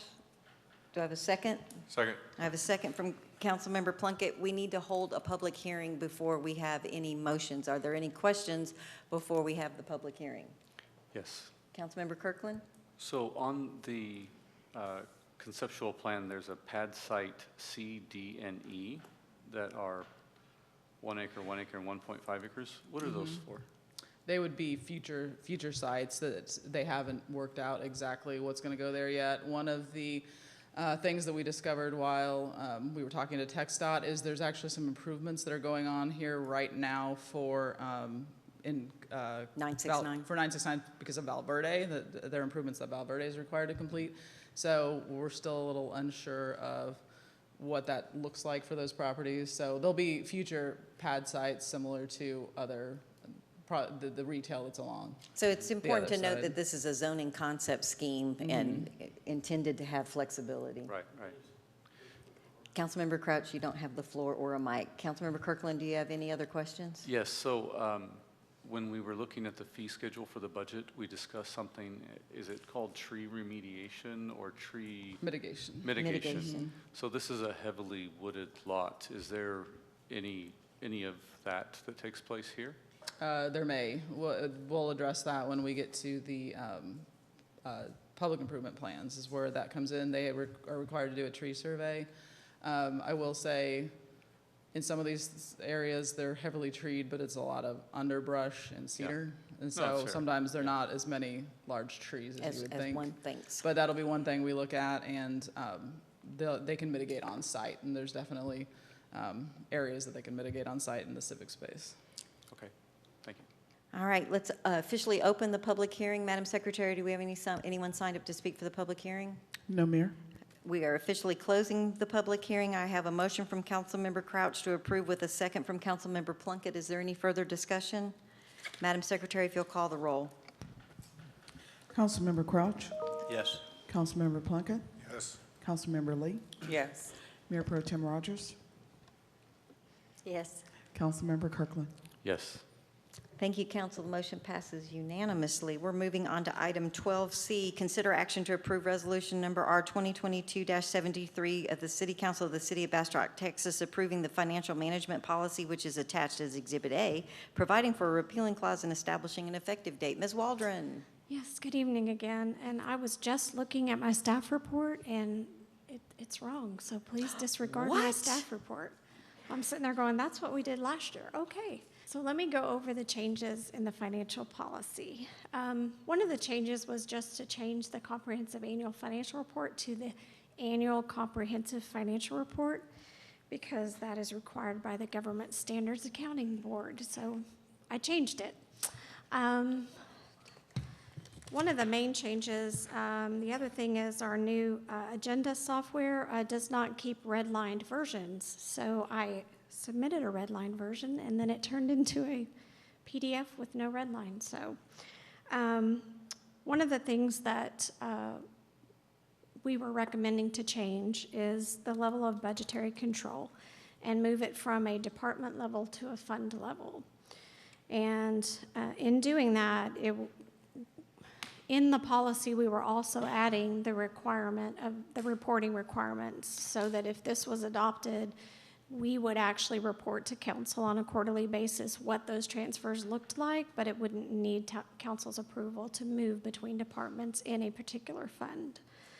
The funds benefited the most would be general fund and the hotel occupancy tax, because both of those funds have multiple departments, and it would provide flexibility to the city manager within the fund appropriations. I think I went too many. No, okay. We would still have to bring budget amendments forward when the increase in total appropriation for that fund needed to be increased. We cannot change total appropriations for the fund. Increase in a revenue that would be offset by an expense, that would still have to be a budget amendment, and transfers between funds. It would eliminate budget amendments just for the transfers in between the departments within that fund. For example, if we have an opportunity, a development comes along, there's professional services that we need to spend, and we know we have salary savings within the general fund and lots of different departments, we would be able to cover those with a transfer between the department. So that is one of the bigger changes that we are recommending. The other ones are just adding policies into this policy to get rid of extra policies. So basically, we had a vehicle and equipment replacement policy that we have now incorporated into this policy. And then we also had a comprehensive fund balance policy that we have now incorporated into this policy. So this gets brought back every year, it gets reviewed every year, it gets approved by council every year. So all of that is within this one policy. Do you have any questions? Thank you, Ms. Waldron. Council, any questions? Mayor Tim Rogers? On that transfer, but the transfer between the departments but under one fund, is there a dollar amount limit that you can transfer without our approval? So that is part of the policy. If you wanted to set that limit, that could be part of the policy. Right now, as long as we're not changing the total appropriation for that fund, we would be able to transfer between departments. But taking it out of salary savings, doesn't salary savings have a limit that you can use without our approval? No. I thought it was a $5,000. The only thing that has a limit is contingency. Oh, it's contingency, you're right. Yeah. It's contingency. So that is an option, that a dollar amount gets put in there for that. I did not put one in on the policy that I'm recommending, but. But that's why she's bringing it to council. We can put a number in there. I think part of what we're trying to do is make sure that we don't miss opportunities because something's come up and we have to post it on an agenda, and there can just be a timing. I can think of one contract where we have issues when we're waiting for budget amendments. Councilmember Plunkett? Would you have a recommendation as far as, help us with,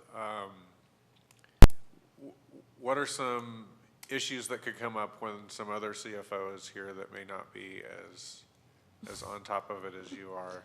that, you know, you would want to see some guardrails put in place that would protect. That's a good point, like the The budget, auditor. right. What would the Yeah, auditor be looking for? I actually talked to our auditor because they were actually on site today. We were reviewing because they just started field work, and I was telling him that we were recommending this change in our policy because they always ask, do you have major changes in your policy? And he actually said that what he's seen is a variety of things. Some people do it by fund, some people do it by department, some people do it by function, which I think would be kind of complicated. The fund is like, your safety net is that they can't increase the total appropriation. So that fund can't go any higher than what you have appropriated when you adopt the budget. Being able to transfer between departments just gives us flexibility when things arise, you know. The issue is that the general fund is several $1 million, and I think that's And we're pretty looking for broad. that balance that, you Right. know. So is it like 50,000? Is it 25,000? Is it $2? You know, what would be a reasonable auditor? Yeah, that makes sense. If you wanted to put an amount on that, I would probably defer to the amount that we already have for the contingency and do 25,000. Okay, yeah, because what I'm trying to do is figure out how to break it so that we can make sure we, you know, put a rule in place that won't allow somebody to break it. Right. So is it a dollar amount? Is it, you can't, you know? It can be. percentage? It's whatever y'all put Right. in the policy. Yeah, is it a percentage? Is it yeah. I mean, What's easier on you, a percentage or a dollar amount?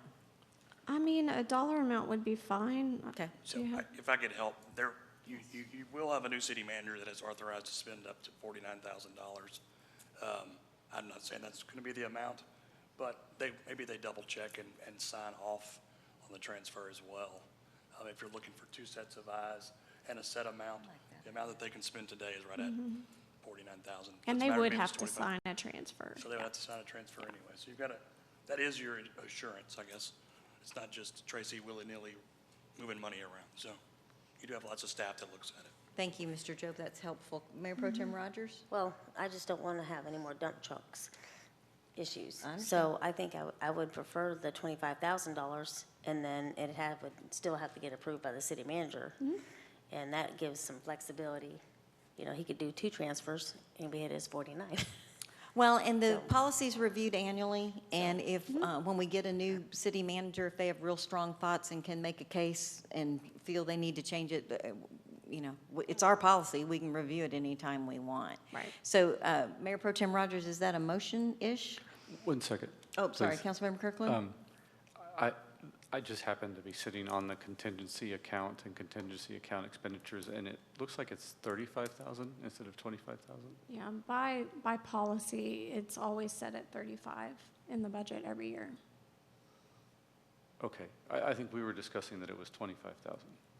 25,000 is the amount that we can take out of contingency without bringing it to council. Oh, okay, Two different items. never mind. Mayor Pro Tem Rogers? So I move that we add that $25,000 to the policy that she's asking to update from transferring funds between departments. Is that correct? Did I say that right? Okay. I have a motion from Mayor Pro Tem Rogers, Second? second from Councilmember Plunkett. Is there any further discussion? Madam Secretary, if you'll call the roll. Mayor Pro Tem Rogers, Yes. Councilmember Plunkett, Yes. Councilmember Lee, Yes. Councilmember Crouch, Yes. Councilmember Kirkland. Yes. Motion passes unanimously. Thanks, council. We've got 2 left. Item 12D, I'm sorry, consider. Mayor. So did we just vote for the entire changes, or just that addition of that one thing that she gave? I believe that what we were voting on was the resolution as it was presented with the addition of the Okay, I just want to make sure, 25,000. because, all right, just making sure. Thank you. Madam Secretary, is that how you understood the motion and the vote? Yes, Mayor. All right. Moving on to item 12D, consider action to approve resolution number R 2022-77 of the City of Bastrop, Texas, amending the City Council Rules of Procedure, establishing a repealing clause and establishing an effective date. Mr. Borquez. Mayor and Council, you received by separate email from me the most recent draft of these rules as edited at our last meeting. Very few comments were submitted back. And so I've got a couple of things I'll draw your attention to, if I may.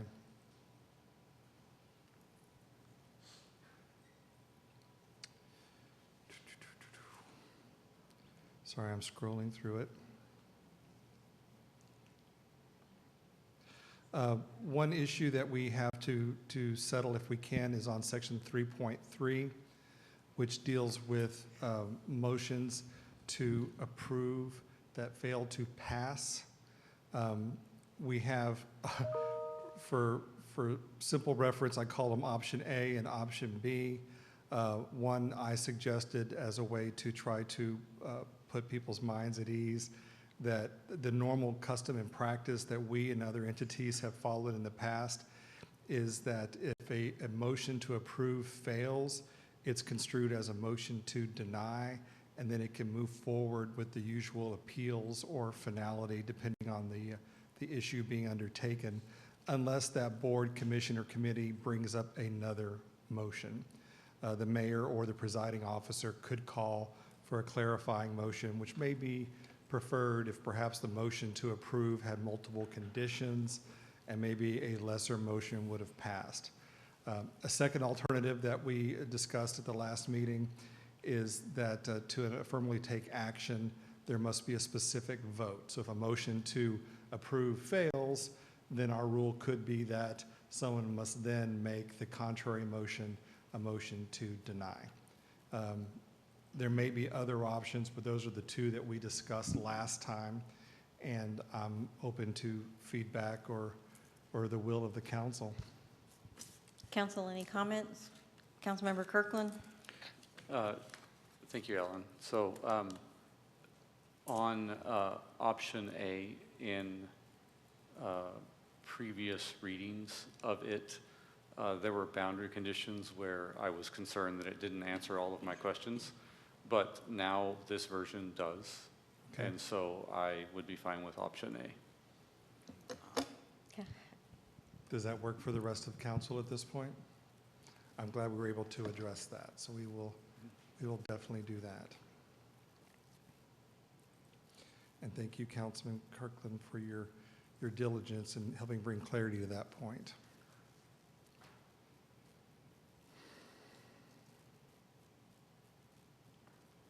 I assume you're still scrolling, right? I'm sorry, Mayor, No, it's that's a okay. long document, and Yes, I'm it scrolling is. through it. 3.7, supermajority vote. Yes, that's where we are. And this one we wrestled with, and again, Councilman Kirkland's been very helpful in trying to bring this forward in terms of do we want to say, as we have, that a supermajority for purposes of these particular motions requires at least 4 votes, period? Or is it a majority of those voting plus 1? And we ran some different scenarios. And so it could be that you don't have the full council present, but you want to suspend some of these rules temporarily. That third bullet is a motion to suspend. Councilman Kirkland correctly raised, why do we have a higher bar to suspend a rule on a particular item than we do to change the rules overall? And that's a valid point. And so I'm perfectly fine with amending what a supermajority means for purposes of 3.7 to mean it's a majority of those present plus 1. Could be 3, could be 4. Council, the supermajority, interestingly enough, we discussed it at the TML Municipal Policy Summit because there was a city that came forward and said, it's really hard to get a supermajority if a whole bunch of citizens show up and don't like something, and council, and in the words that the person used was, council folds to the will of the people, to which someone said, wow, that sounds like democracy and representative government. So there are very few items that require a supermajority, and I would hate to see us, if you allow it to be 3, that you are setting up circumstances where Councilmember Plunkett has brought up, it's not the good people that we're worried about, it's when there's bad behavior about that we want to take care of. And you could set up with a 72-hour notice, bringing forth an item when you know the person who wouldn't vote for it is unavailable. And so I would just caution you in not, everyone in this town knows, majority of council vote, even if I count in the quorum, it still takes 3 council members to vote for something to make it happen. And a supermajority, for the few times that it's required, I don't think it's unreasonable that it be 4 council members, whether it's 4 out of 4 council members or 4 out of 5 council members. But there is a higher threshold for very limited items, and I would just ask you to think twice before you lower that threshold. Councilmember Kirkland? Yeah, the items that I know of, and there might be others, and I think that's kind of the nature of my comment or question is what other things are there? There's a motion to limit debate, motion to object to the consideration of item, motion to suspend the rules. And then it gives an example, for instance, if you wanted to give a speaker 10 additional minutes when it said they only had 5 minutes, that requires a supermajority. And so if you ran into a situation where you wanted to suspend the rules so that you could allow something to occur that was technically in violation of the rules with 3 individuals present, you could actually change the rules, but you couldn't do a motion to suspend the rules so that you could just do something that one time. And so that was why I brought it up, is that it seemed like it was internally inconsistent, because these were the 3 things that it was allowing. And so that was kind of the nature of the question, is it seemed inconsistent since we're only talking about these 3 things. Now, if there's something that we're talking about that's different than these 3 things, then that would lead to the gamesmanship or the other things, then I'm interested in hearing that too. But I thought we were isolated To just the motions to requiring? these, yeah, and then because it says that this is what, motions require a supermajority to pass, and then it defines what the supermajority is, and then what the 3 motions are. So I was just looking at that one specifically, thinking. I just don't want to have an inconsistency between when we go to planning and zoning items and a definition of a supermajority, and now we have supermajority that's defined one way in one place and another in another place. Am I making this harder than it needs to be, Mr. Borquez? I've never known a member of city council to make things harder than it has to be, Mayor. Well, and we had the planning and zoning one come up because it required a 3/4 majority, and it was when Mayor Pro Tem Rogers was running the meeting, and the rule based upon higher order state law was that if there were 4 voting members present, that it took 3 of them to affirm that, and that gave it a 3/4 majority, and that was different than a supermajority. It was kind of a different set of rules. Councilmember Plunkett? And I was just going to bring up a point that, let's just say there were only 4 here to make a quorum, and you could have a unanimous vote and that not reach supermajority, because if the mayor doesn't vote, then we've still only got 3 affirmative votes, even though there were none against. So I think it makes sense to do the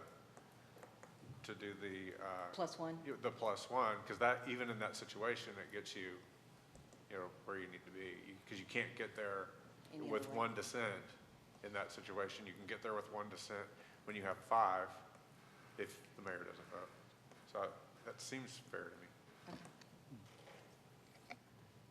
Okay, I'm fine. So, Council, we're fine with leaving it as +1?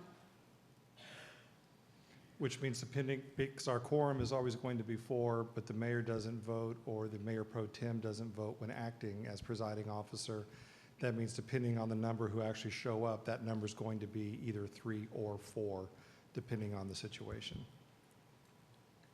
Okay. Mayor Pro Tem Rogers? Well, I would prefer it to stay with option A, but that's just my 2 cents, which would be the supermajority, which would be 4, yeah. but that's just my personal. I agree. What you said. So do we want to vote on this one so we're clear? Is that a good idea to vote on this individual item? That makes sense at this point, Mayor. Okay, so can I have a motion on this item? So I motion that we set the supermajority to a majority plus one. I have a motion that supermajority be defined in 3.7 as majority plus one. Do I have a second? Second. I have a second from Councilmember Plunkett. Is there any further discussion? Madam Secretary, if you'll call the roll. Councilmember Kirkland, Yes. Councilmember Plunkett, Yes. Councilmember Lee, No. Mayor Pro Tem Rogers, No. Councilmember Crouch. Yes. Motion passes 3-2. Mr. Borquez. The next one to bring your attention to is 4.9. Did I skip over any that someone wanted to talk about before 4.9? So 4.9 is when y'all gave me a great list last time of who is eligible to ask that an item on the agenda be postponed. And suggest we add to that list the mayor. The mayor suggested that we add the mayor. Since I can put the agenda together, I thought it was only fair for me to be able to pull something from the agenda as well. I appreciate Mr. Borquez agreeing with that. Makes sense to me. And that's it. Nice try, though. Thanks, Councilmember Plunkett. All right, Council, knowing that we have resolved the definition in, I think it was 3.9, I would like a motion on this resolution. Move to approve Resolution 2022-77. I have a motion from Councilmember Plunkett. Second. And a second from Councilmember Crouch. Madam Secretary, I think I'm doing that correctly because we have the other motion, so now the resolution is defined, correct? Yes. All right. Any further discussion? Everybody's clear on what you're voting on? I think we're clear that we're voting on the option A in the main motion section, but do we need to specify that in our motion? We voted on it. So the No. option A was voted on and the supermajority was voted on. So that becomes a part Okay. of the document. Sorry, go ahead. No? So option A. We didn't vote on was not option A? voted on. No, I Okay. thought I said that I was okay with option A, and we just sort of nodded our Okay. heads and moved on. So Councilmember Plunkett, does your motion include option A? I would amend my motion to include option A in the, what was that, section 349? 49, and the, of course, voted on adjustment to the other one. Thank you, Councilmember Plunkett. Councilmember Crouch, do you agree to the? Yes. All right, I have a motion and a second for Resolution R 2022-77 with the two revisions that we've made to the document that you have before you. Are you clear on what you're voting on? Madam Secretary, if you'll call the roll. Councilmember Plunkett, Yes. Councilmember Crouch, Yes. Councilmember Lee, No. Mayor Pro Tem Rogers, Yes. Councilmember Kirkland. Yes. The motion passes 4-1. Council, that's bringing us to item 12E. We swore in the youth advisory, but we didn't vote on them. So I'm hopeful that someone will make a motion to approve the people we swore in. Motion to approve I the have a people we motion. swore in. I have a motion Second. from Councilmember Kirkland, and a second from Councilmember Crouch. Madam Secretary, if you'll call the roll. Councilmember Kirkland, Yes. Councilmember Crouch, Yes. Councilmember Lee, Yes. Councilmember Plunkett, Yes. Mayor Pro Tem Rogers. Yes. Thank you, Council. The motion passes unanimously. It brings us to item 13. Councilmember Kirkland? Motion to adjourn. I have a motion to adjourn at 9:15 from Councilmember Kirkland with a second from Councilmember Crouch. It's 9:15. We are adjourned. Thank you very much for your time tonight. Everybody be careful going home.